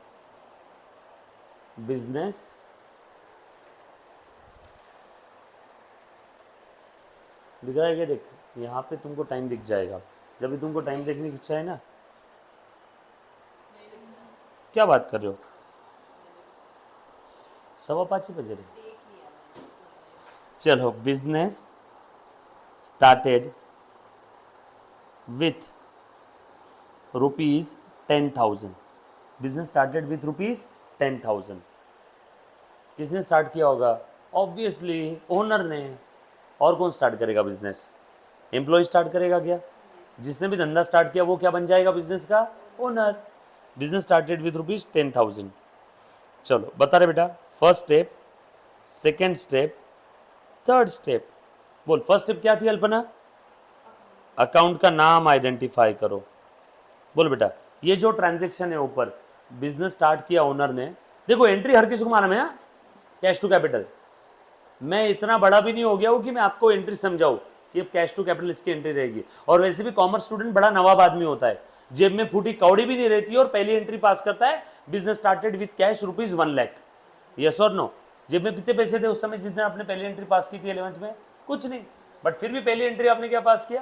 cash account debit to capital ₹1,00,000। Entry हर किसी को मालूम है, मैं रूल यूज करना सिखा रहा हूँ, ध्यान से सुनना। तो यहाँ पे कौन कौन से अकाउंट्स आइडेंटिफाई करेंगे हम लोग, बताओ? ओनर ने बिजनेस स्टार्ट किया, कैश में ही स्टार्ट किया होगा, कुछ बोला नहीं, मतलब क्या होगा? शायद वो कैश है ना। जो मैं बोल रहा हूँ उस चीज को आप लोग क्या करना, याद करके रखना, फिर नेक्स्ट टाइम उसको रिकॉल करना। जितना ज्यादा आप रिकॉल करोगे उतना आपके लिए अच्छा रहेगा। और जो चीज नहीं समझ में आई वो तब के तक पूछना है मुन्ना, राइट? आ जाओ। तो यहाँ पे एक तो बनेगा कैश अकाउंट, सिंपल एकदम। ओनर ने धंधा स्टार्ट किया, धंधे में 10,000 रुपए लेके आए, एक बनेगा कैश अकाउंट और दूसरा ओनर का अकाउंट। बिजनेस अकाउंट नहीं बनता है ऐसा। ओनर ने धंधा स्टार्ट किया ना, तो एक दूसरा बनेगा ओनर का अकाउंट। लेकिन ओनर का अकाउंट हम लोग बिजनेस में क्या नाम से रिप्रेजेंट करते हैं? कैपिटल के नाम से। ये कैपिटल मतलब ओनर ही है, बरोबर? अब ध्यान से सुनना, ओनर ने धंधा स्टार्ट किया, 10,000 रुपए लेके आए, तो कौन कौन से अकाउंट पे इस ट्रांजेक्शन का इंपैक्ट जा रहा है? कैश और कैपिटल। ये बात समझ में आई सभी को? किसी के मन में और कोई तीसरा अकाउंट बन सकता है, ऐसा कुछ आ रहा है यहाँ पे? बस 2 ही आएंगे, पक्का? चलो, फर्स्ट स्टेप खत्म। सेकेंड स्टेप, चलो आइडेंटिफाई करो बेटा इसका बैलेंस कौन कौन सा है। पता लगा? अल्पना, कैश कहाँ पे आएगा? Asset, drawing, debtors, expense, losses, liability, capital, creditor, income, gain. Cash कौन से कैटेगरी में क्लासिफाई होता है? Very good. कैश ये क्या है? एसेट। एसेट का कौन सा बैलेंस है? Debit balance. तो कैश का भी कौन सा बैलेंस रहेगा? Debit balance. तो सेकेंड स्टेप में यहाँ पे बैलेंस लिख देता हूं। बैलेंस कौन सा है? Debit balance. रूल क्या है? डेबिट बैलेंस वाला अकाउंट बढ़ता है तो डेबिट करो, कम हुआ तो क्रेडिट करो। थर्ड स्टेप, डेबिट होगा कि क्रेडिट होगा देख लो। अब तुम बताओ, यहाँ पे कैश बढ़ रही है कि कम हो रही है? ओनर ने धंधे में पैसा लाया तो बढ़ना है कमना किसके पॉइंट ऑफ व्यू से? ओनर के या बिजनेस के? बिजनेस के पॉइंट ऑफ व्यू से, क्योंकि ओनर और बिजनेस दोनों अलग अलग पर्सन है। ओनर अलग पर्सन है और बिजनेस अलग पर्सन है। इसके पीछे का लॉजिक क्या है सर? इसके पीछे कॉन्सेप्ट है, गौर से सुनना सब लोग। Business entity concept. Business entity concept क्या कहता है? दैट हे अकाउंटेंट, सुन, जब भी तू अकाउंटिंग करेगा तब तूने ये सोचना है कि ओनर और बिजनेस अलग अलग पर्सन है। You have to record the transaction from the point of view of business and not from the point of view of owner. Yes or no? That owner and business are separate entity. बचपन में concept आपने देखा होगा 11th standard में, business entity और separate entity concept, कि owner और business दोनों अलग अलग पर्सन है। यस और नो? क्लियर है? और हम लोग अकाउंटिंग ओनर के पॉइंट ऑफ व्यू से करते हैं या बिजनेस के? बिजनेस के। मतलब ये बढ़ना कम होना किसके पॉइंट ऑफ व्यू से देखना है? बिजनेस के। अब तुम बताओ, ओनर ने बिजनेस में कैश लाई, ओनर के पास कैश कम हो गई, बिजनेस में कैश बढ़ गई, ओनर चूल्हे में गया। ओनर के पॉइंट ऑफ व्यू से सोचना ही नहीं है, किसके पॉइंट ऑफ व्यू से सोचना है? बिजनेस के पॉइंट ऑफ व्यू से। ये बात समझ में आई क्या? सो चलो अच्छे से ध्यान देना। ओनर ने बिजनेस में कैश लाया, बोलो कैश बढ़ा या कम हुआ? बढ़ा। बिजनेस में कैश बढ़ा। कैश बढ़ता है तो उसे क्या करो? डेबिट कर दो। ये सो नो। एक बार देखना, बस पहले हम लोग टॉर्टोइस की चाल से चलेंगे, एकदम कछुए की चाल से। उसके बाद आप सेम ट्रांजैक्शन की एंट्री फ्रैक्शन ऑफ सेकेंड में बताओगे। फ्रैक्शन ऑफ सेकेंड में। सर आप इतने यकीन के साथ कैसे कह सकते हो? 12 सालों से यही काम कर रहे हो, इस यकीन के साथ कह सकता हूँ। यस और नो? अभी ध्यान से सुनना। कैपिटल, कैपिटल का बैलेंस कौन सा है? कैपिटल कहाँ पे क्लासिफाई होगा? Asset, drawing, debtors, expense, losses, liability, capital, creditor, income, gain. Capital कहाँ पे क्लासिफाई होगा? कैपिटल में है। कैपिटल कहाँ पे क्लासिफाई होगा? कैपिटल में। कैपिटल का कौन सा बैलेंस है? Credit balance. तो यहां पे भी कौन सा बैलेंस लिख लो? क्रेडिट बैलेंस वाला अकाउंट बढ़ता है तो क्रेडिट करो, कम हुआ तो डेबिट करो। कुछ बात समझ में आई क्या? रूल यही है ना क्रेडिट बैलेंस का। देखो कैपिटल का क्रेडिट बैलेंस, क्रेडिट बैलेंस का रूल बढ़ता है तो क्रेडिट, कम हुआ तो डेबिट। अब तुम बताओ बढ़ना कमना कहां समझ में आएगा? अगेन ट्रांजैक्शन से। ट्रांजैक्शन में क्या लिखा है? ओनर ने धंधे में कैश लाया। अब तुम बताओ ओनर जब भी धंधे में कुछ लेके आता है तो कैपिटल बढ़ता है कम होता है? ओनर ने बिजनेस में कुछ लाया तो कैपिटल बढ़ेगा। ओनर ने अगर बिजनेस से कुछ विड्रॉ किया तो कैपिटल कम होगा। उस विड्रॉल को आप लोग क्या बोलते हो? ड्रॉइंग। तो यहां पे ओनर बिजनेस में ला रहा है या विड्रॉ कर रहा है? ला रहा है। ओनर बिजनेस में जब भी कुछ लाएगा तो कैपिटल बढ़ेगा। कैपिटल बढ़ेगा तो उस कैपिटल को क्या करूं? देखो बढ़ता है तो क्रेडिट करो। और आप लोग ऐसे एंट्री पास करते हो इसकी। कुछ याद आ रही है कि एंट्री देखना तो जरा एक बार। कैश अकाउंट क्या हुआ? डेबिट। डेबिट वाला आइटम पहले लिखते थे ना बचपन में, और नीचे थोड़ी सी स्पेस देना और आप लिखोगे टू कैपिटल अकाउंट। सर ये स्पेस क्यों देते हैं? ताकि ऊपर नीचे का आइटम मिक्स ना हो जाए। मिक्स हो गया तो डेबिट क्रेडिट आपको सेपरेटली बाइफरकेट नहीं, मतलब आंखों में सेपरेटली नहीं दिखेगा। अगर आपने सेम लाइन में लिख दिया तो आपको समझने में दिक्कत आएगी। हम लोग थोड़ी सी स्पेस दे करके लिखते हैं। इसके पीछे की वजह है अकाउंटिंग कन्वेंशन, चाली रीति रूढ़ी परंपरा। यस और नो? अकाउंटिंग कन्वेंशन पहले से ऐसा चला आ रहा है। यस और नो? और यहाँ पे अमाउंट बताओ कितना है बेटा? अमाउंट कितना था? 10,000। और अमाउंट कितना था? 10,000। बरोबर है। ये डेबिट अमाउंट, क्रेडिट अमाउंट। ये हमारा पर्टिकुलर्स एक कॉलम है जिसमें सारी डिटेल है, और यहाँ पे रहेगी डेट। मान लो 1 तारीख का ट्रांजैक्शन है। ये ऐसा कुछ आपका फॉर्मेट है। लेजर फोलियो का कॉलम अभी देखने की जरूरत नहीं, बाद में बता दूंगा। कुछ बच्चों ने बचपन में पढ़ा होगा। लेजर फोलियो एलएफ का भी कॉलम है, देखेंगे बाद में क्यों है वो कॉलम, कहाँ से पैदा हुआ, सब देखेंगे। ये समझ में आया क्यों डेबिट हुआ, क्यों क्रेडिट हुआ? फॉर्मेट को गोली मारो, कॉन्सेप्ट समझो। डेबिट हो रहा है तो क्यों डेबिट हो रहा है, क्रेडिट हो रहा है तो क्यों क्रेडिट हो रहा है। ये समझ में आया सभी को? और आप यहाँ पे नीचे क्या लिखते थे? नरेशन। बीइंग नहीं लिखा तो भी चलेगा। Business started with cash. Narration is nothing but A short and sweet explanation of the transaction. Narration मतलब क्या है बेटा? Short and sweet explanation of the transaction. जब कभी भी फ्यूचर में हम लोग ट्रांजैक्शन को रेफर करें गाइस, तो हम लोगों को पता होना चाहिए कि वो किस चीज से रिलेटेड था। इसके लिए हम लोग नरेशन लिखते हैं, राइट? ये बात समझ में आए सभी को? फॉर्मेट तो खैर छोड़ो, फॉर्मेट अभी नहीं भी समझ में आया होगा तो फॉर्मेट हम लोग आगे 50 बार देखने वाले हैं। बाकी चीजें समझ में आई? सो हम लोग जब भी कोई ट्रांजैक्शन पढ़ेंगे तो कितनी चीजें करने वाले जरा बताओ तो। सबसे पहली चीज हम लोग अकाउंट्स का नाम आइडेंटिफाई करेंगे। दूसरी चीज हम लोग बैलेंस आइडेंटिफाई करेंगे। और तीसरी चीज डेबिट हो रहा है कि क्रेडिट हो रहा है ये चेक करेंगे। ये बात समझ में आई सभी को? पक्का? All set? डन? थोड़ा सा और आगे बढ़ता हूँ। एक और ट्रांजैक्शन, बस एक ट्रांजैक्शन आज का एक और लिख लो, फिर उसके बाद मैं छुट्टी दूंगा। मतलब फिर ब्रेक रहेगा आपका 5-7 मिनट का, फिर उसके बाद नेक्स्ट लेक्चर स्टार्ट होगा। चलो बताओ कौन सा ट्रांजैक्शन, किससे डर लगता है? आप एक हाथ कोई ट्रांजैक्शन, सैलरी पे किया चलेगा ना? सैलरी, सैलरी दे रहा हूँ, देखो यहाँ पे लिखता हूँ। हाँ लेता हूँ ना। अरे हमारी पूरी ज़िंदगी में आगे जितने भी ट्रांजैक्शंस रहेंगे सारे ऐसे ही खतरनाक रहेंगे। ये तो क्या है, जो बच्चे फर्स्ट टाइम अभी अकाउंट्स देख रहे हैं, मैं किस पॉइंट ऑफ व्यू से पढ़ा रहा हूँ एक बार मेरा मैं मुद्दा क्लियर कर देता हूँ। मैं ये सोच के पढ़ा रहा हूँ कि आप लोग जीवन में पहली बार अकाउंटिंग पढ़ रहे हो, राइट? कुछ बच्चे ऐसे जिनका 11th में अकाउंटिंग नहीं हुआ ढंग से, कॉलेज थे, सेल्फ स्टडी था, इस हिसाब से मैं पढ़ा रहा हूँ। सही है? थोड़ी सी इसमें स्पीड बढ़ाऊंगा, बट आपको जो टाइप के सम चाहिए आ जाएंगे। एक बार जैसे ही हम लोग टॉपिक में एंटर करेंगे तो हम लोग वो भी देखेंगे। हम लोग अभी क्या देख रहे हैं, बेसिक्स। और उसके बाद में मैं आपसे ट्रांजैक्शन पूछूंगा 1-2 दिन बाद। आप चाहे वो किताब के ट्रांजैक्शन ढूंढ के लेके आ सकते हो। मैं तो हज़ारों ट्रांजैक्शन लेने ही वाला हूँ, बट उसके अलावा आप भी जो ट्रांजैक्शन लेके आओगे वो ट्रांजैक्शन का भी हम लोग अकाउंटिंग इसी रूल से करने वाले हैं, राइट। आ जाओ, ध्यान देना बेटा। Salary paid ₹5,000। बोलो बेटा कौन कौन सा अकाउंट बनेगा यहाँ पे। First step identification of account, second step and third step. बोलो बेटा अकाउंट कौन कौन सा बनेगा, उसका बैलेंस क्या है, और डेबिट होगा कि क्रेडिट होगा। बोलो सैलरी पेड में कौन कौन से अकाउंट बनेंगे। एक बनेगा एक्सपेंस अकाउंट। हाँ, उस एक्सपेंस का कुछ नाम होगा ना। यहाँ पे एक्सपेंस का नाम पता है क्या आपको। Salary, salary account. हाँ, और दूसरा कौन सा अकाउंट बनेगा। PAID, paid. पेड म्हणजे क्या दिया होगा, कौड़ी, पत्थर, पैसा, पैसा। तो दूसरा कौन सा अकाउंट बनेगा, कैश। सैलरी ये क्या है, सैलरी एसेट है, ड्राइंग है, डेटर्स है, एक्सपेंस है, लॉसेस है, liability, capital, creditor, income, gain. क्या है, सैलरी एक्सपेंस है। एक्सपेंस का कौन सा बैलेंस है, डेबिट बैलेंस। खेल खत्म।